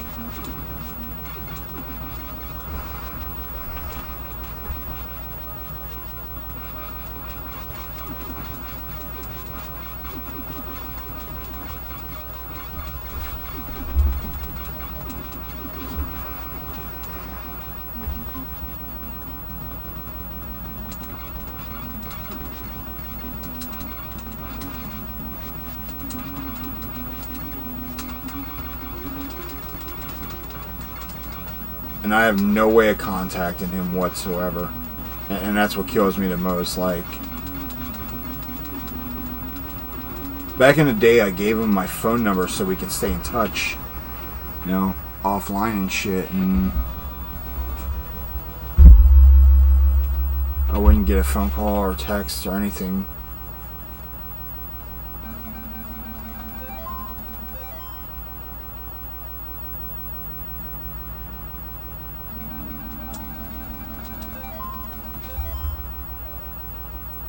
What state was he in? Hold on. He lived up north.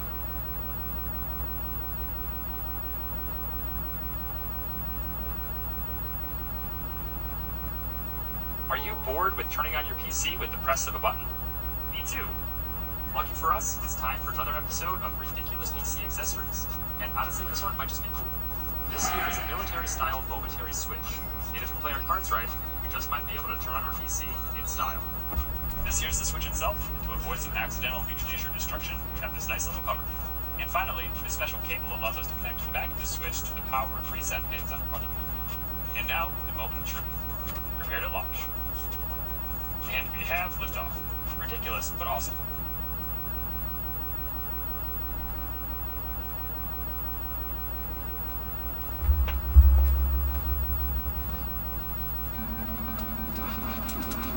I know he's.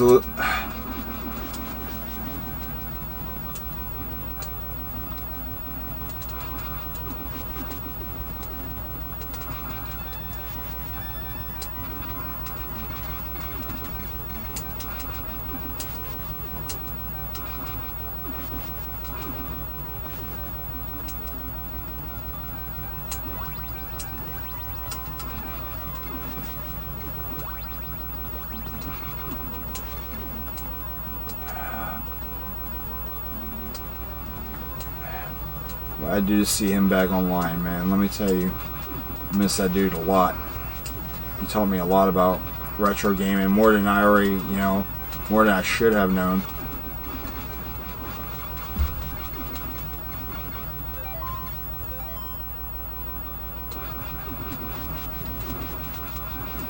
$6.5? I don't know about 6.5.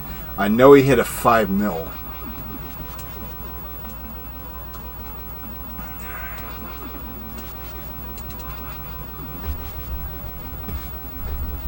He hit a 5 mil on Twitch once.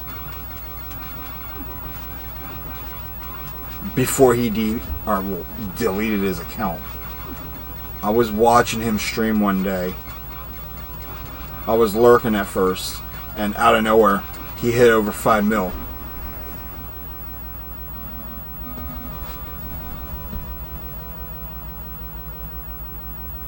But 6.5, I can't buy into 6.5 because it's impossible to even get 6 million.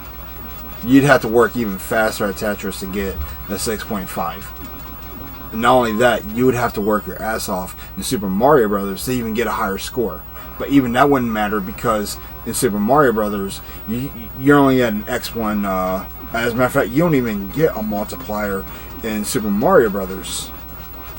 Or actually, no, you do. It's just not big enough. No, wait. That's not what she said. But no, there is no multiplier in that one. So the first one, but I know he hit like a 5 mil, 5.1, one of the two. Because I was watching and then out of nowhere I saw 5 million score. And I was like, dude, you gotta upload this and, get it documented. And it never happened. Yeah, that's right. X1 is basically a non-multiplier anyway, because you're not even multiplying it by anything. Now, if it was X2, it would be a totally different story. X1 is just a normal score.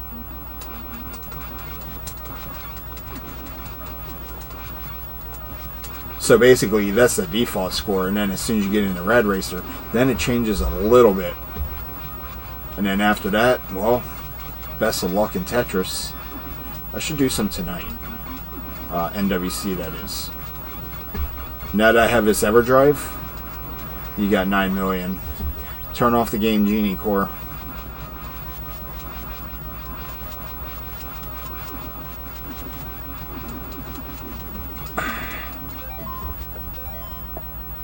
See, that's the thing. He rebranded his name to Rich Ambler 1 and it disappeared after February. Like, his Twitch went first, and then after that, Discord, and then Twitter. Like, he just got rid of everything he had, including his YouTube. Like, I don't know what the fuck happened, aside from one thing I could think about, and usually I avoid that in the channel because of trying to avoid politics as much as possible. He left everything, man. He is basically a ghost in the gaming world now.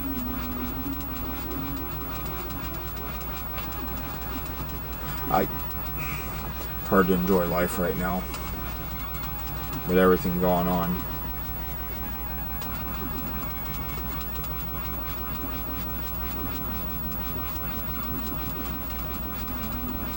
No.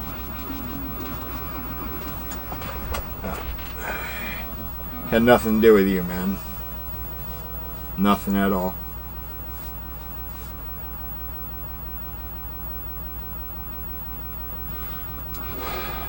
Yeah, trust me.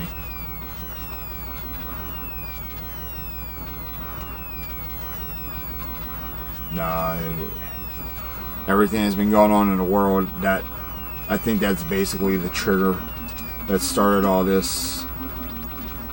But overall, I mean, we have no control over what happened. It's put in the past, and all we can really do is just think about our futures. Where do we go from here? That kind of thing. And I still wish him the very best. I know I miss him like crazy. I mean, the guy fucking mentored me in this game. He mailed me a copy of the Repro NWC.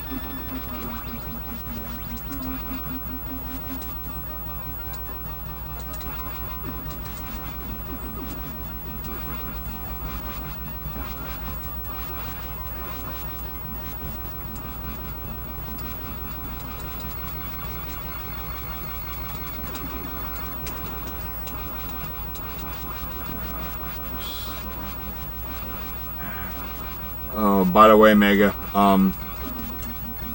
I bought a Switch the other day. I gotta get more games for it soon.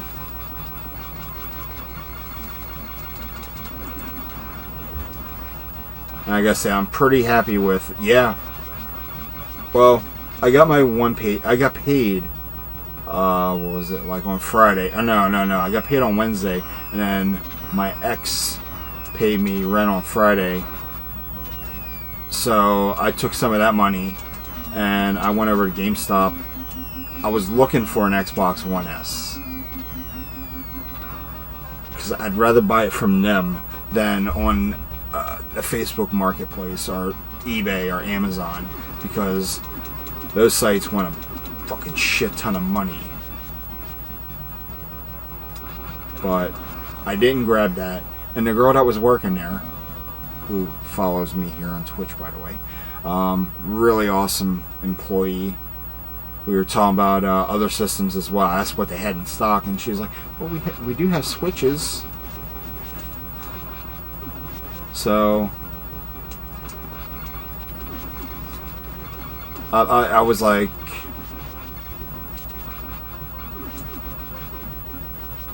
I was saying to myself, like, more of a buyer beware. Wait, did he?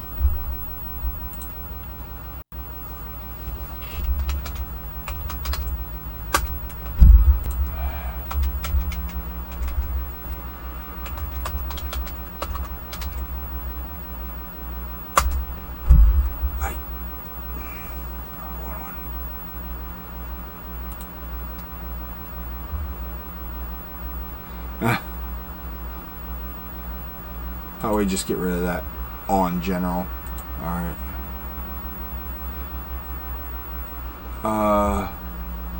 Go to my profile.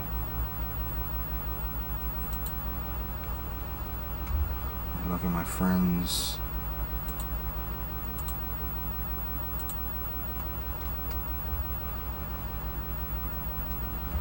No, it's still showing him listed on here. Oh, he's still active.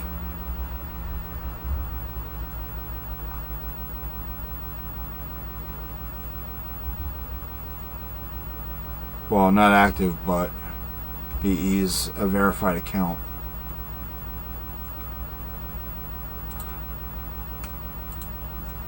I need to change my profile pic on there. Gotta figure out how.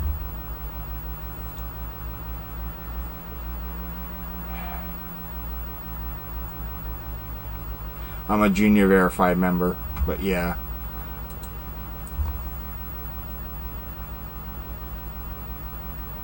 Yeah, I see that. But yeah, I do at least want to get one more spot in NWC, and I'll probably retire from there in terms of competition.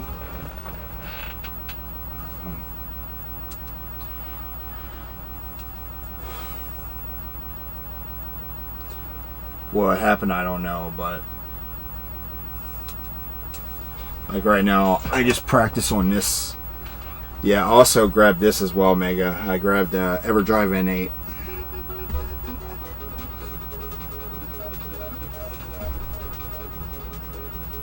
Grabbed quite a few things while you were away, dude.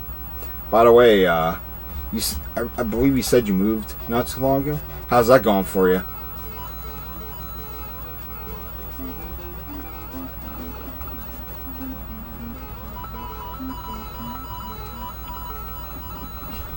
Sure to see.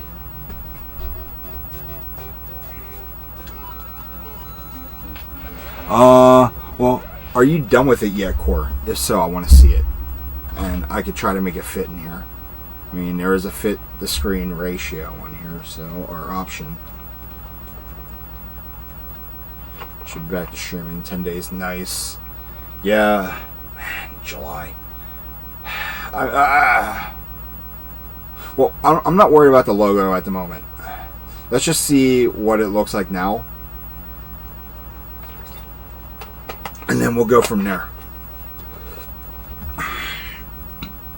We haven't made an official logo yet. Like everything that you see right here is just basically made from scratch. As a matter of fact, right here underneath my screen, I still have the 8-bit generated image of the Nintendo controller, and I slapped our Team Retro Bros underneath because that is something Rich and I came up with.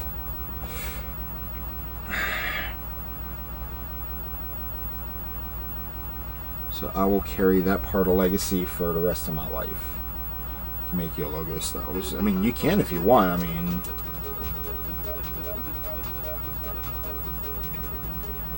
I appreciate that, bud.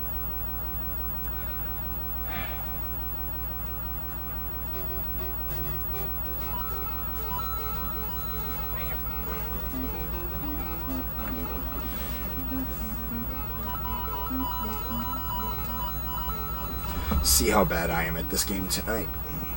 I was trying to play it like regular old Mario earlier. Alright. I forgot I should have jumped on the one Goomba. It's alright. I'll make up for it here in a minute. Oh yeah. Let me turn on the Elgato on my end. Alright, so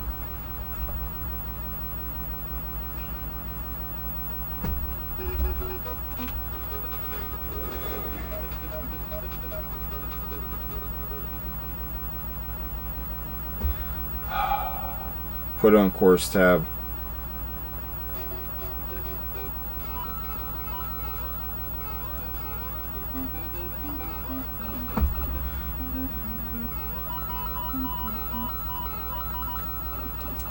Alright, here we go.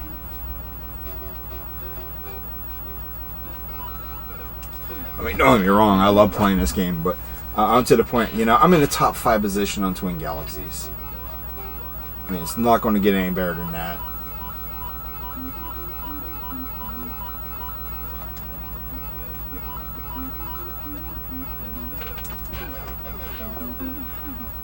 I mean, I would love to hit a 4 mil and call it call it a day, but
alright, so tree stacking.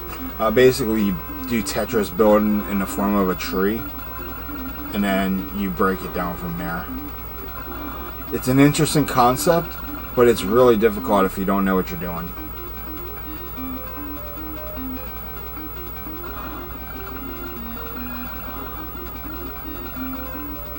I've seen it.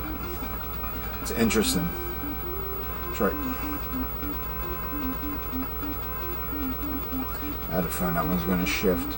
The other car went missing. RNG changed up near the end. Alright, so going around this big old power curve here. Now you're going to have a car in the middle coming up here shortly. No? left side. Alright, now the middle one will pop up. So I'm going to stick behind him for a second. Because that... Yep. Man, this is moving quite swiftly.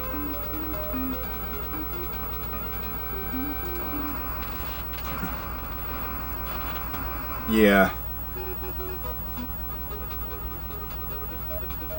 I mean, you can get pretty good scores. But it...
crap, man.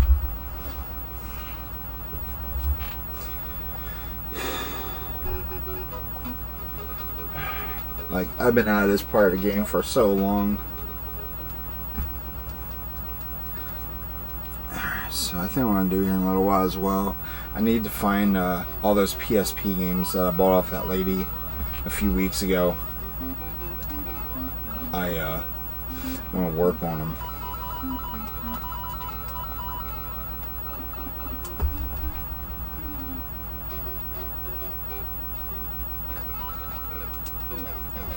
I think they're over here somewhere, but some of them came in a clear case, but the thing is, they don't hold.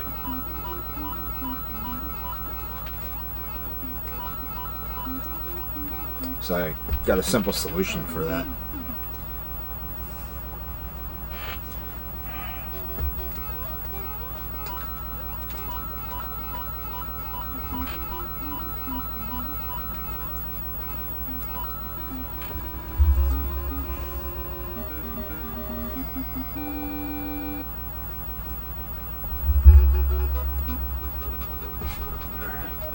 So I love this pattern. I'm just so used to it. I was shocked when I hit that 3 mil. And right as soon as I got my top 5, I ended up breaking that record like a day or two later.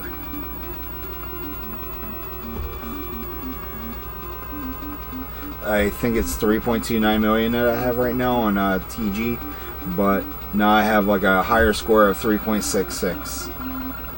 I mean, it wouldn't make much difference, honestly. I'd still be in the top 5, but it'd be a whole lot harder for other people to get that score.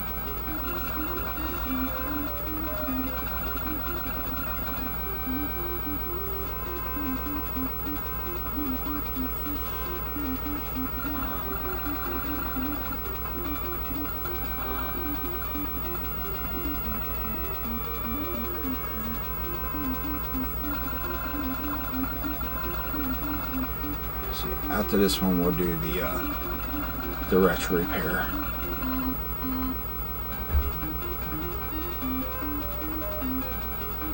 So I just gotta find the games I wanna.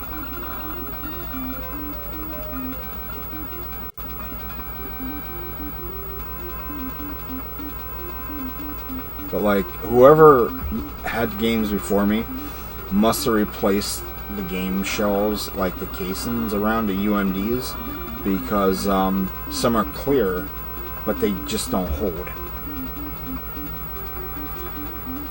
So they must have broke the inner clip. It's supposed to secure these things. I'm also going to do a quick cleanup of all the discs as well. Like,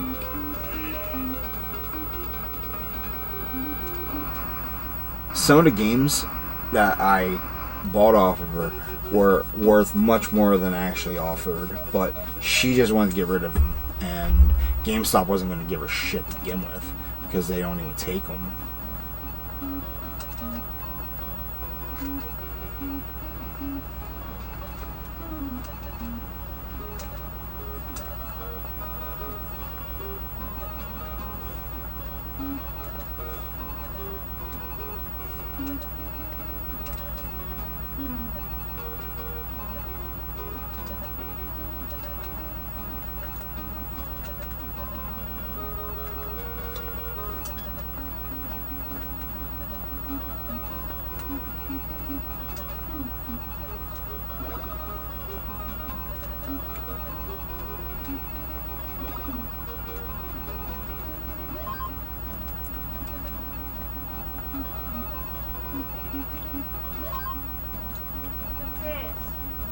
Hold on 1 second, guys. Yeah!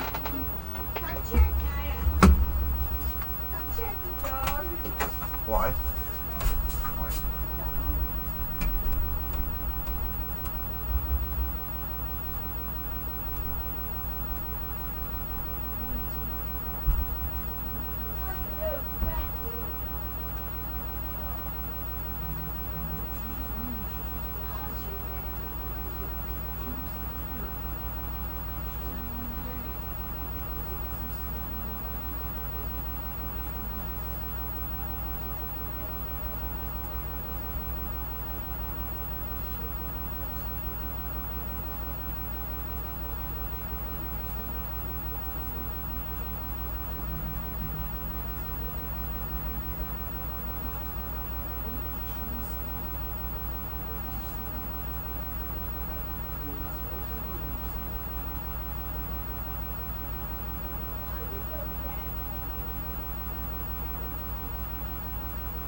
I swear to God, when you get older, guys, yeah, my Gram, she tried waking my dog up from a deep sleep, and she thought she was dead or whatever. And when you get older, you worry a lot. And I told her not to worry. She's looking right at me, ready to make her next move. So I move her first. Yeah, it just... So the mental capacity is literally too far gone.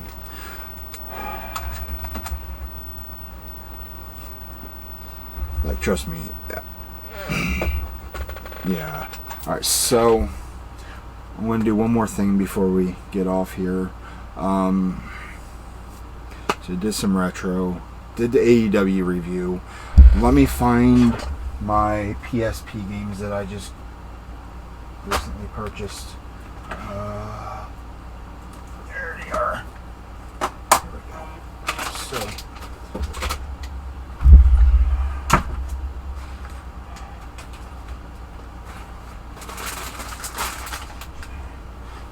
but yeah, she keeps worrying herself the way she does. She's gonna literally break herself down into a form of a home or mental institution. That's not what I want. It's not even close to what I want. So let's just repair cams. Alright, now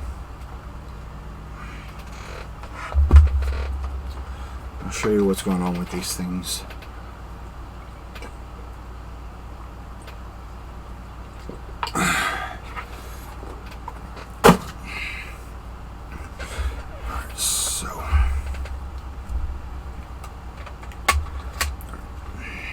This one.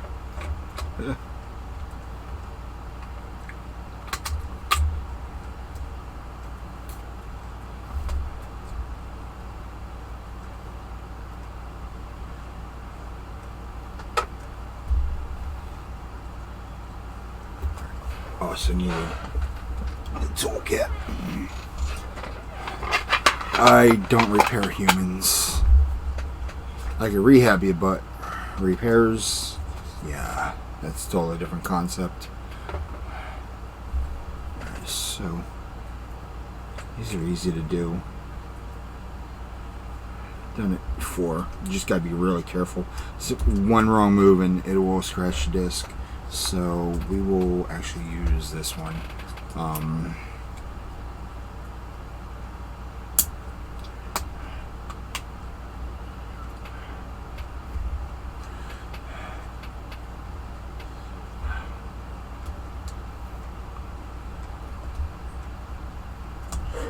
You just want to say GG. Oh shit.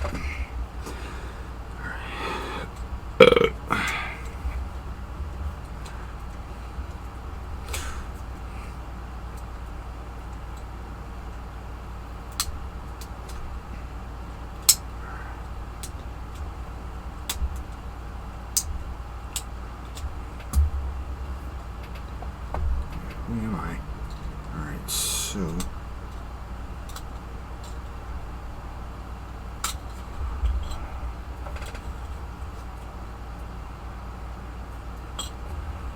yeah, this is going to need a replacement. So luckily I have a ton of free UMDs that my second in Charles was just going to throw away. So let's see. 120 by 32. Honestly, I don't remember the size. I don't remember the dimensions at all. You'd actually have to look that one up. I just know how to stack. So I have two.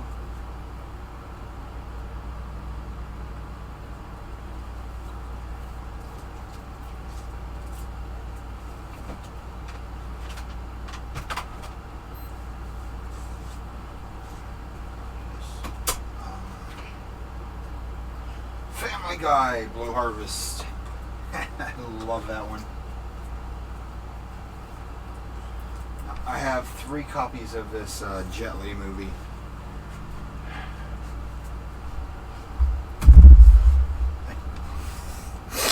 We'll take this one.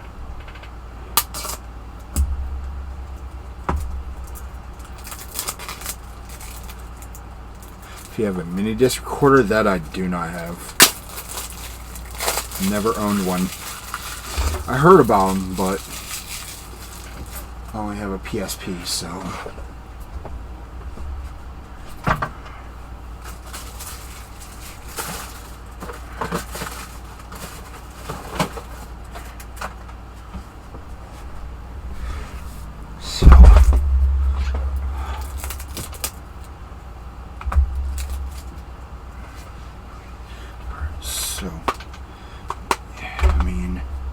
what I could do is I could put the movie in this one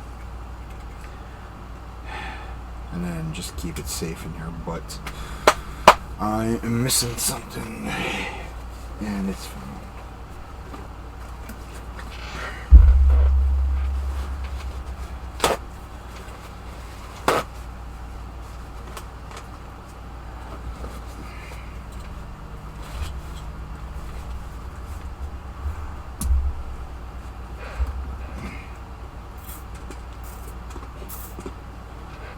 I know they say don't use Windex or any type of chemicals on these as it screws with the layer, but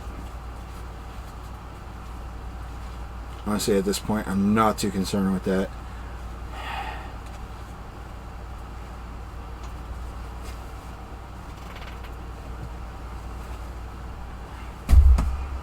So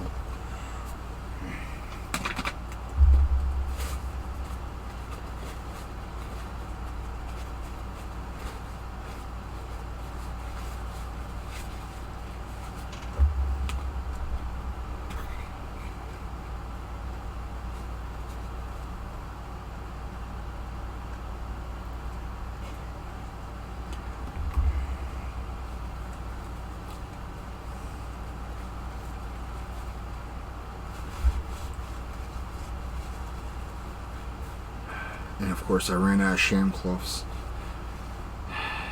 but it's alright. It shouldn't do much damage at all. I'll have to go to Walmart tomorrow or something and grab some more. You rarely see them over at Target.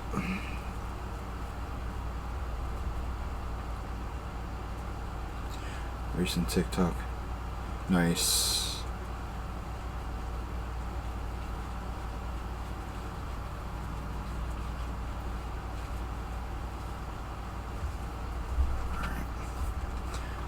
Take Hero out of here. We're not destroying the disc or the casing.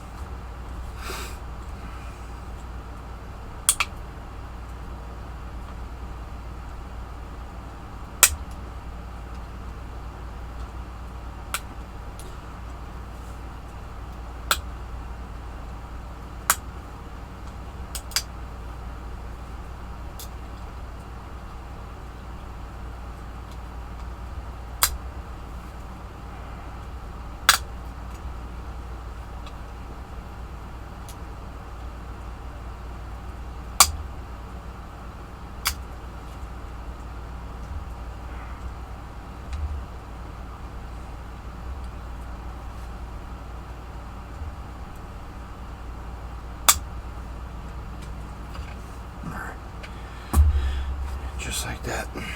So let's go ahead and get this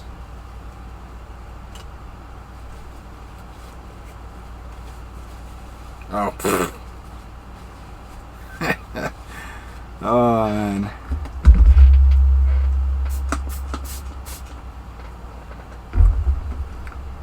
So let's go ahead and give this one final wipe down. Get all the residue and shit off of it.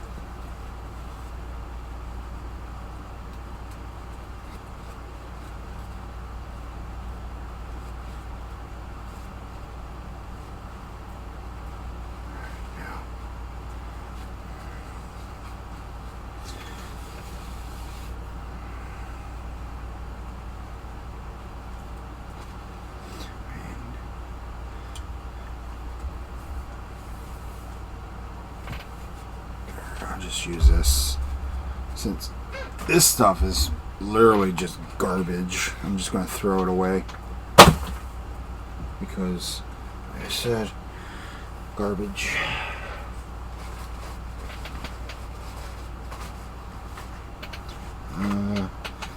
Put Q-tips over here. Usually I only use these when I'm working on carts, but today, nah, I don't think so. Let's see.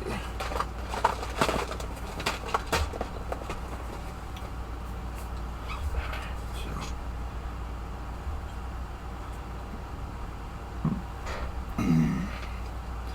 Sorry, Jet Li. Don't mean to do this to you. But I'm putting you in the busted case. I do want to actually do one thing first. I'm going to try to...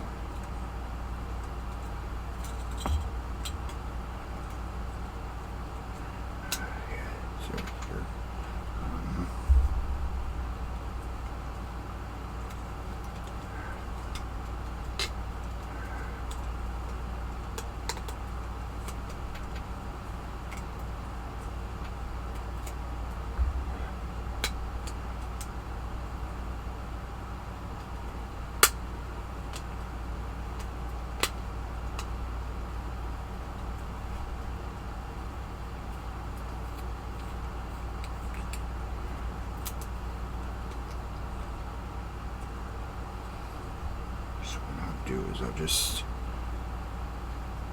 rubber layer this right up here on the top.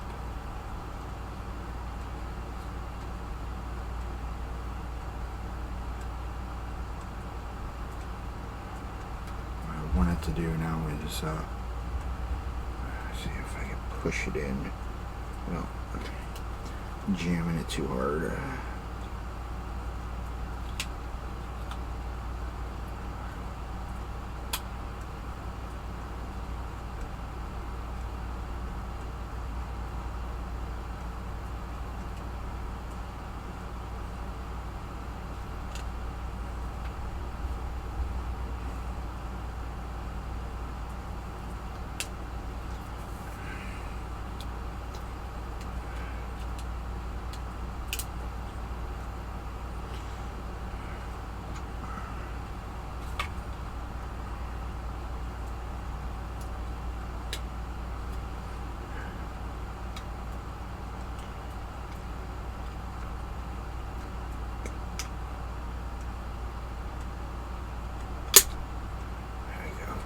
Now,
so there's that. And then I just clean that up later. But I do need to clean my fingers. So, oh, this fucking Gorilla Glue.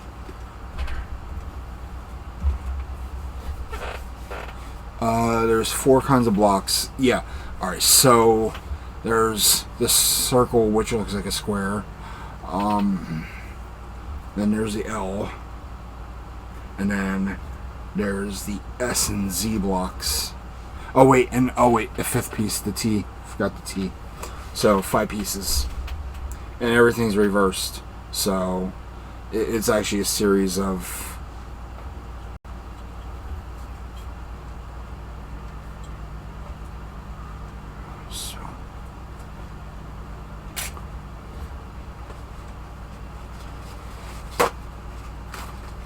Yeah, I did play Tetris 99 the other day. I actually made it in the top 50 the first game. So, happy with that.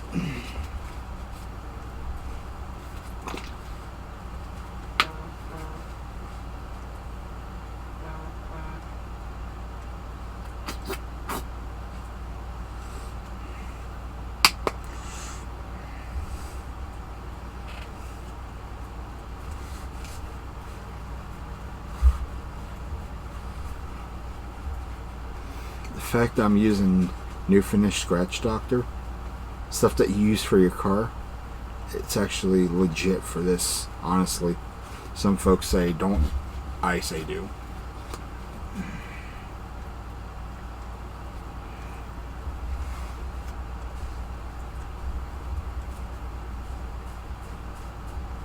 But I do need something a whole lot softer than this.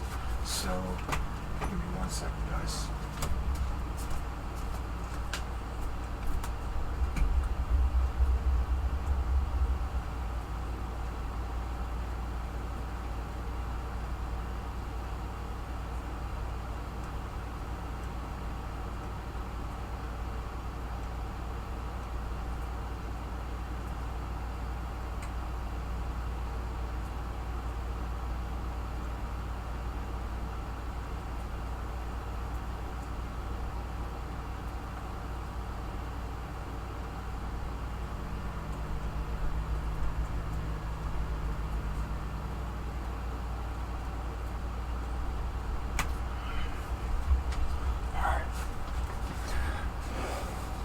Alright, now something a little bit more gentle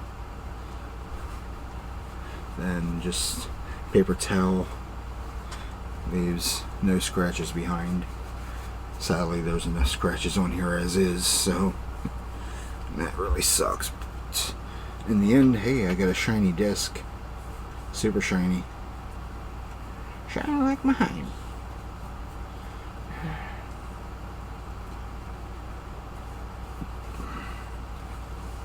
Cleaning PSP and crafting and so I'm going to put this right in here and wait, hold on.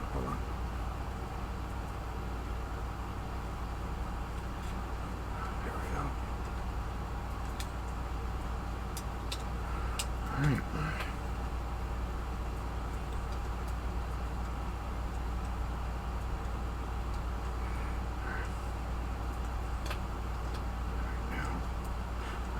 I gotta be really careful with this now.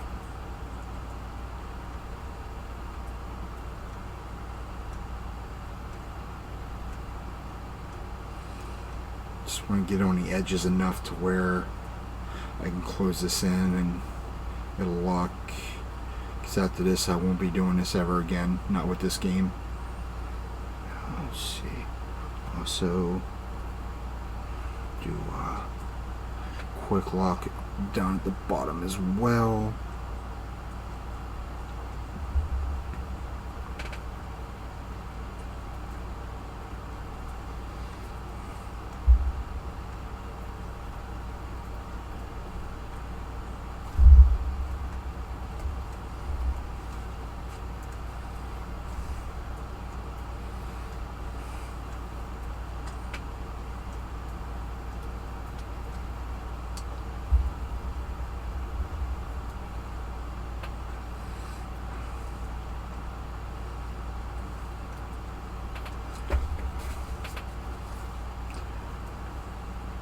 Alright, just like that. Just go across the top a little bit.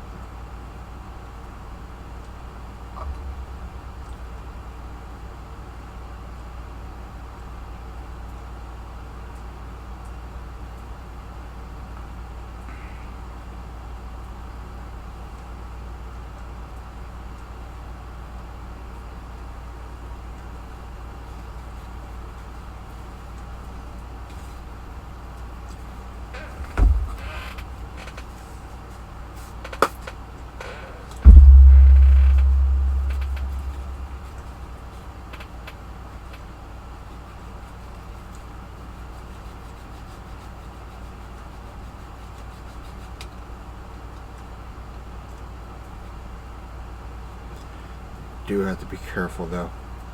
She will wind up.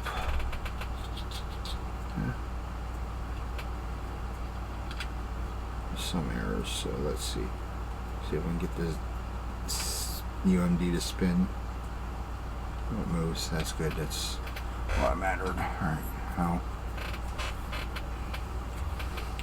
I said I have some games over here in clear cases. These are the ones I'm concerned about because when you move them, you do that. So what I need to do is prevent it from opening.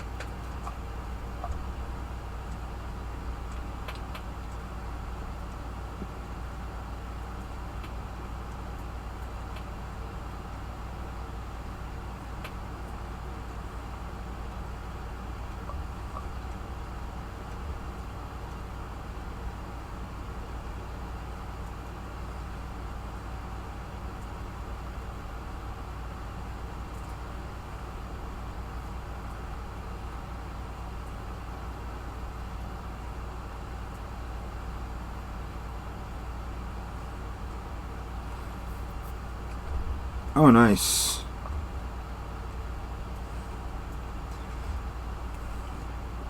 I want to get into wireless, but at the same time, it's like the fact that I'd have to recharge all the time. Now, I have a pair of Kingston HyperX Cloud Cores that I bought back in 2017, wired. Really decent headphones. I spent $39.99 on a GameStop sale. Then GameStop last year was selling a third-party brand headset. I grabbed that. It was like $12.99. Those are actually pretty decent quality.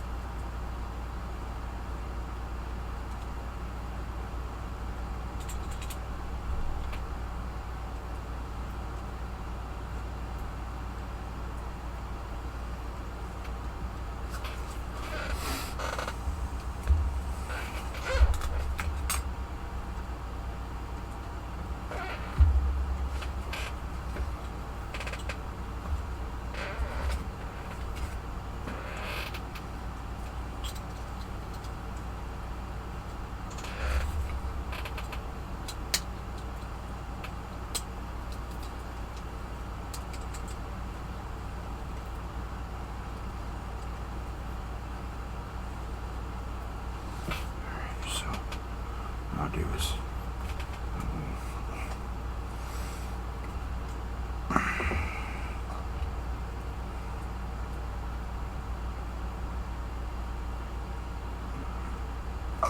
see what's going on here.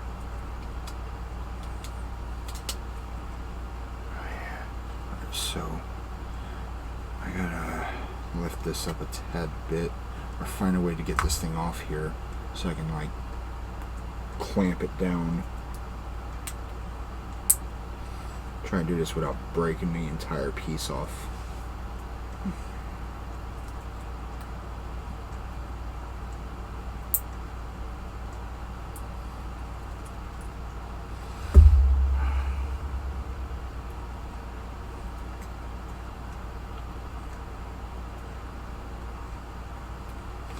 Let's see if I can get this off here first.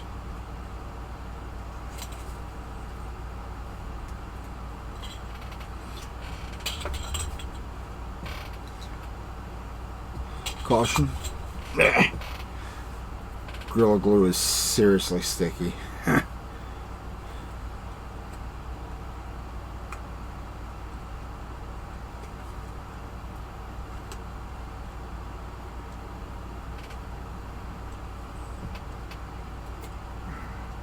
Alright, hold on.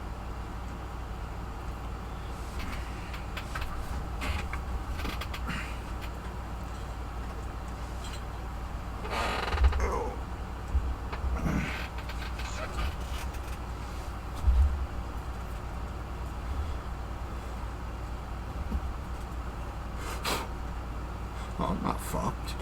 But yes, I do get the super glue one. It's easy to get off. I mean, now, say if you put in your hair, that'd be a totally different story. Trust me, I've gotten this stuff off my hands on more than one occasion. I know what I'm somewhat doing. And I gotta move stuff here. Core. Before I can.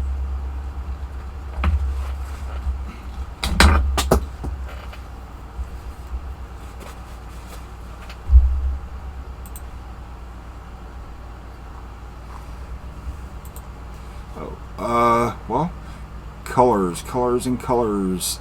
If you want to use the colors, use the OG Game Boy colors. Or not Game Boy, OG NES. The colors that they use on there.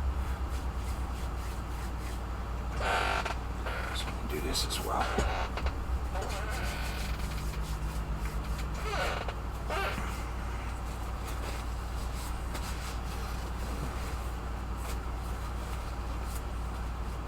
Yeah, use the NES Tetris colors. Now, the thing I like about Gorilla Glue Super Glue is the fact that the adhesive doesn't screw your fingers up like what the OG Super Glue used to do.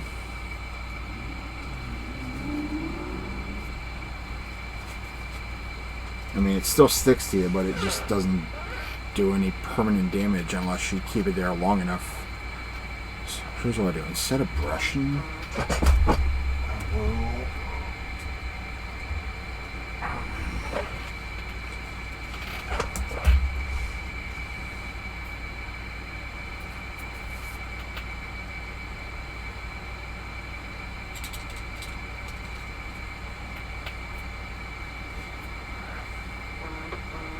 sometimes I wish these people would just take care of this shit so I don't have to do repairs, but, you know, some people just don't know better, I guess.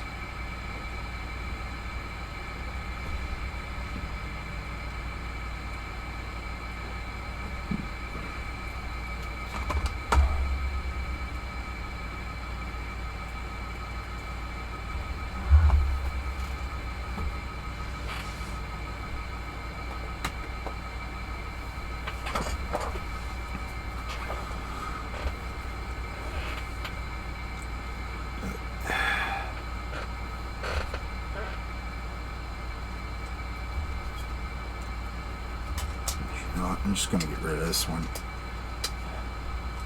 And then movie, which I have right here.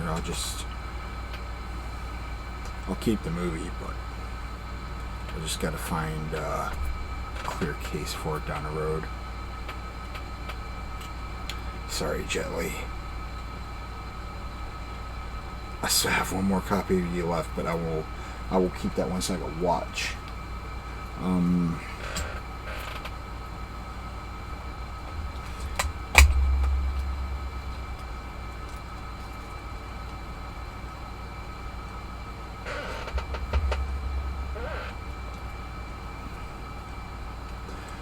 Yeah, I mean, you're right. Replacing is a good option. If you're talking about the case, it's just the fact that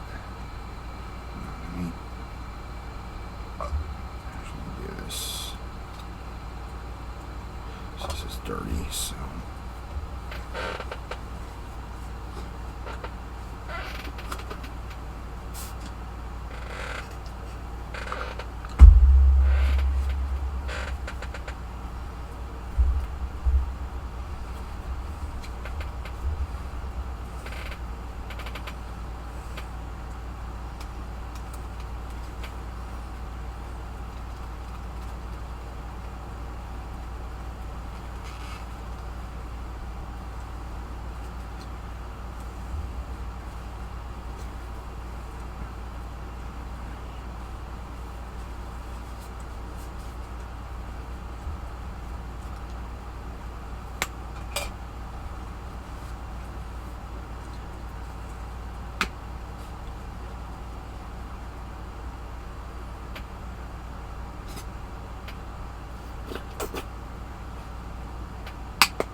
This game I actually can't wait to play. I'll show you what it is in a minute.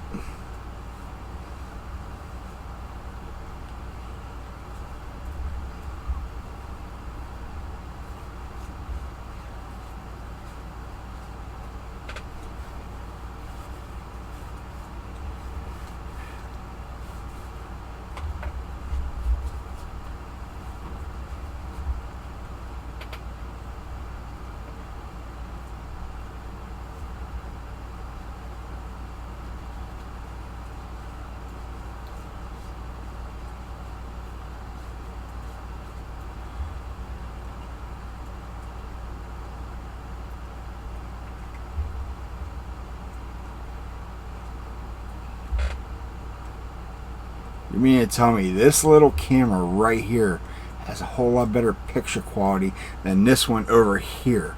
Like, what the hell, man? Let's see. Ah, there we go. Alright, so. Good old Ridge Racer. See if we can sharpen it up just a tad bit more. There. I was about to say. Well, here's the thing. This camera doesn't have an autofocus.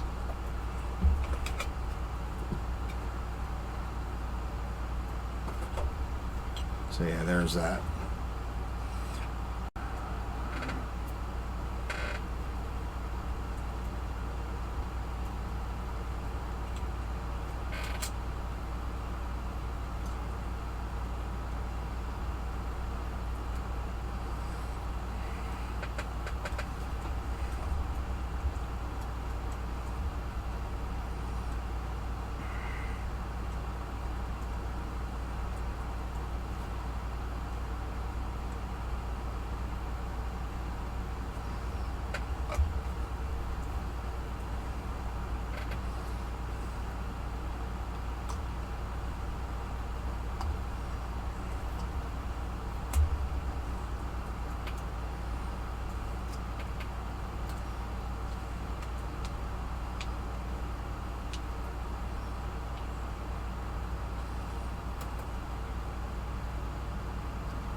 That. No. Alright, so the camera that I'm looking at right now, which has no autofocus, is an Lurotech. I got it during the pandemic when the actual good webcams were on a shortage. This camera right up here, this one is, I don't fucking know. Honestly, it's just integrated web camera. 720p.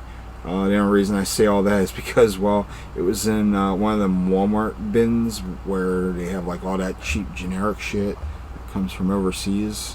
Yeah, I just grabbed that just to see, because I was going to use it for my boys so they can just, you know, if they want the Discord or Skype or whatever the fuck they use down in Florida, they could have called up here, or not called up here, they could have called down there to their mom, but honestly, she doesn't really give two shits, so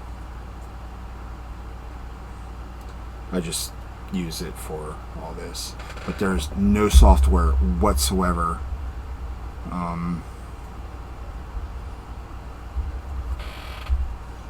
Trust me, I've looked. There's nothing you could do to enhance this camera the way you want it to.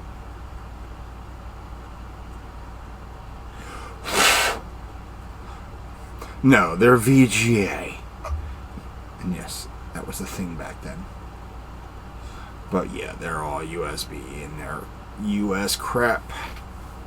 Well, not really US crap, they're overseas crap. But, serial port. Poor over here trying to ask all the hard-hitting questions that I already have the answers to. Let's see, we have this game right here as well. And of course in the same condition. Let's see. Needs a quick wipe down.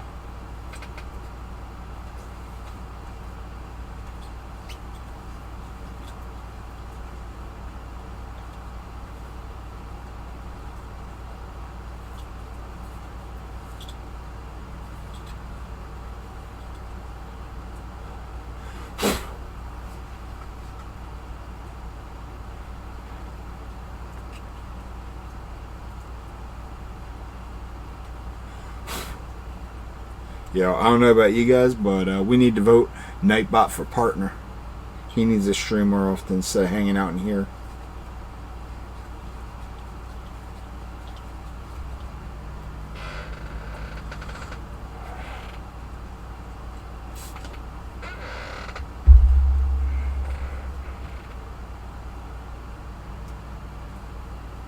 I know, I was just being a dick. Yeah, I know he's a partner. I see the badge. I'd like to have a badge like that one day, but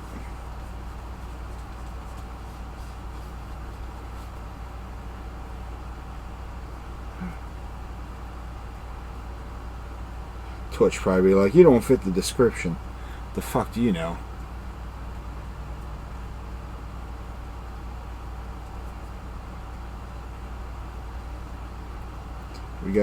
We got a site that's set on hate raids, and you don't know what's best for your site, so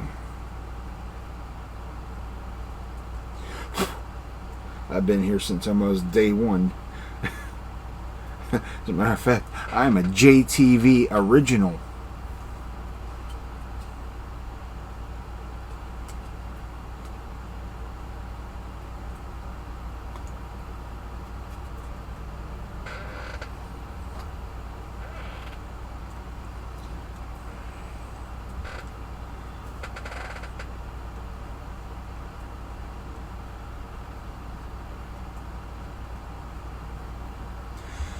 I actually enjoy JTV. I was on there. Let's see, who else did we have on there? We had D-Sigs. That guy was somewhat entertaining. I see he streams over on YouTube once in a while now. He reminds me of that one dude that lives out west that loves the Philadelphia Eagles and hates on everything. EDP 445. Of course, that dude has one hell of a fucking profile on him now. He's all about preying on little kids and shit. So fucker.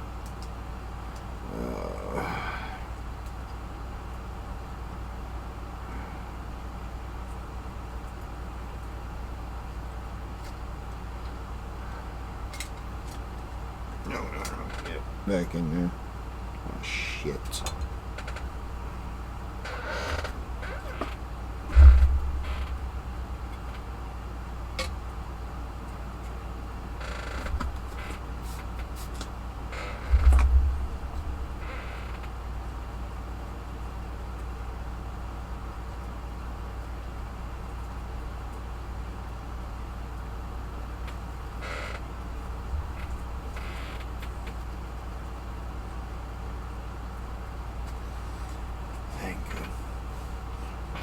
Break out the heavy artillery, rubbing alcohol.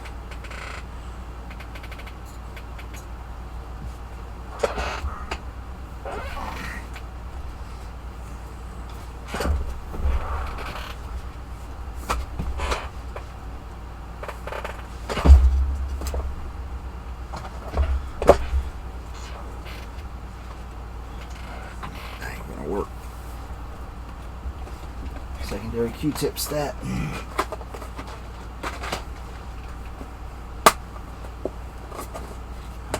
Yeah, I saw that.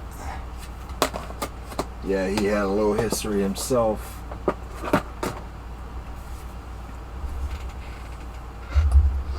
Sad to see that those who are trying to help are also part of the problem.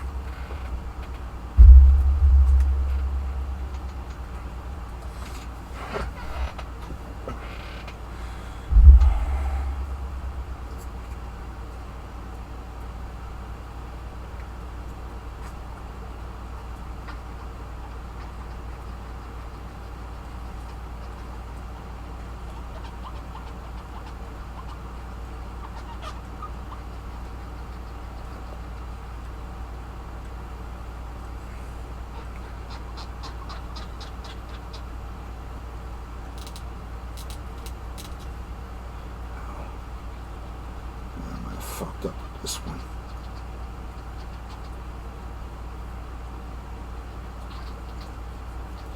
Yeah, god damn it.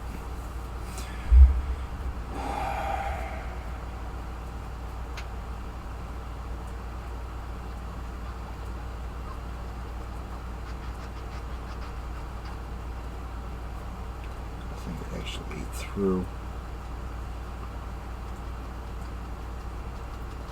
Let's find out.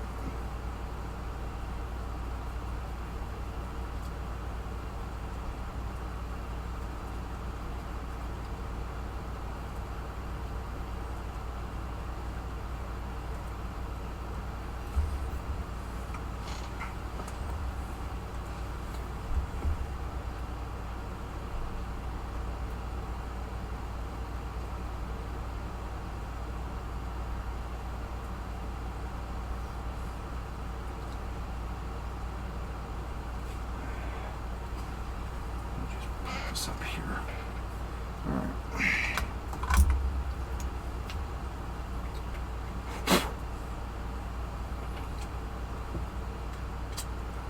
Alright, so Jet Li gets to go in here then.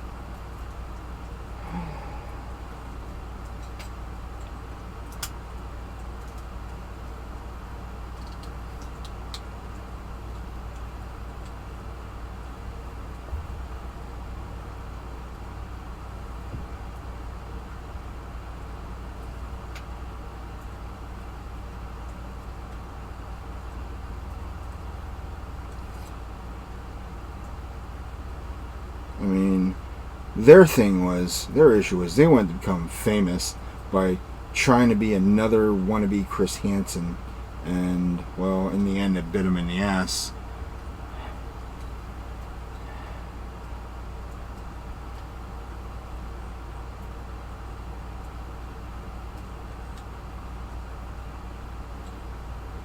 And I found out earlier that EDP might have a TikTok, which is not good.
Yeah, those look great.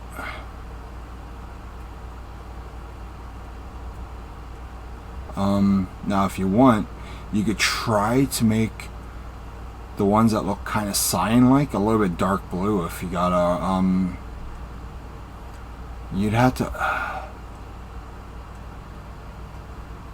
But other than that, I mean, those are solid colors, especially for like a higher definition platform. So that's like a light smooth blue, and I know there was a light blue and a dark blue that they use. So I mean, give or take, the choice is completely up to you. Alright, so I'm going to take this and put this back over here.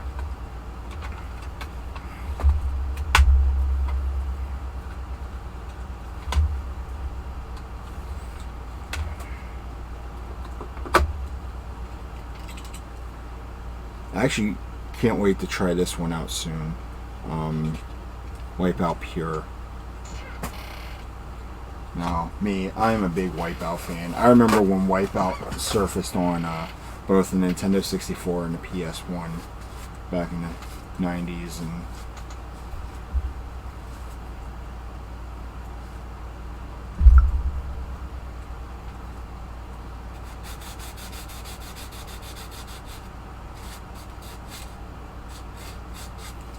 could have just ran the gel in here and let it dry up faster.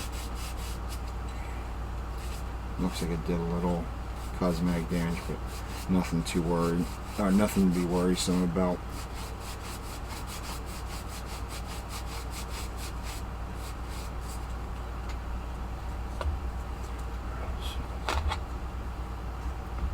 I'm just gonna clean around the edges after this. Call it a night. I'm tired, man. I'm sore. I actually want to relax my body a bit before I pass out. I'm probably going to take a muscle relaxer as well because I really need it. That's how much pain I feel because I was walking my dog earlier, Core. Not sure if you weren't in here for that. I walked Nillian over at the campground, and of course the mud hasn't dried out completely. Just say she pulled a little too hard, and well, the mud won.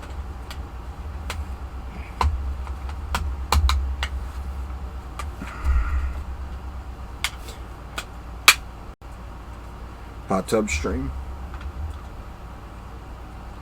Is that where we're going with this? No, I wouldn't do that to y'all. Not a chance in hell. But yeah, I took a pretty nice spill. I mean, luckily there was nothing like seriously injured, but my body is feeling the impact tonight, so.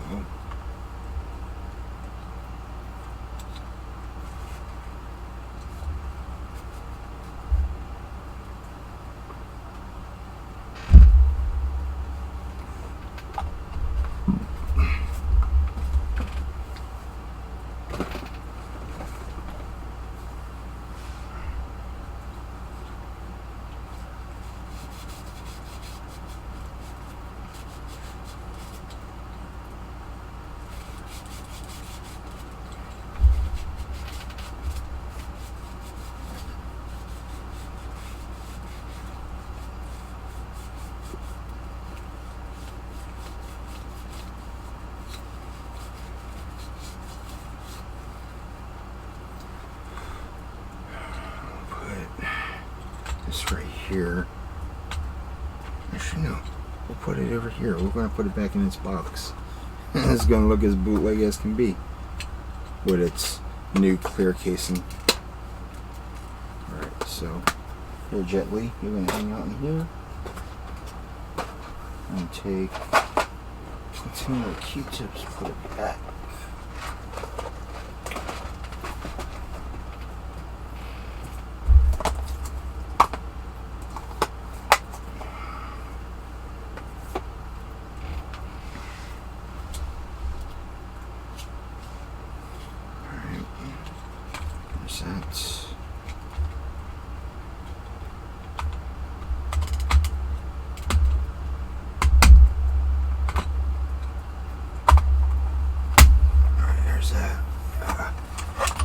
That'd be enough cleanup for one night.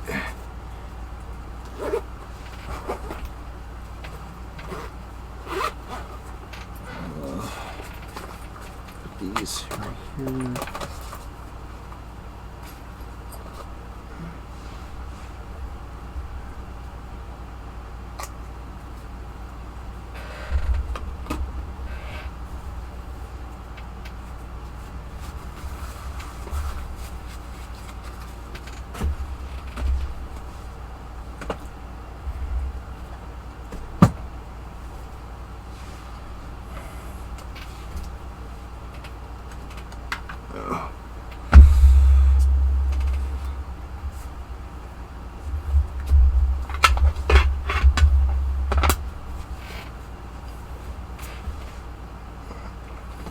Toolkit right there.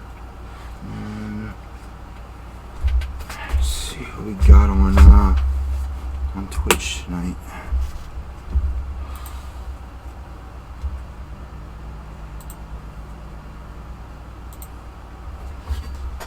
Yeah, I'm gonna wind down as well, but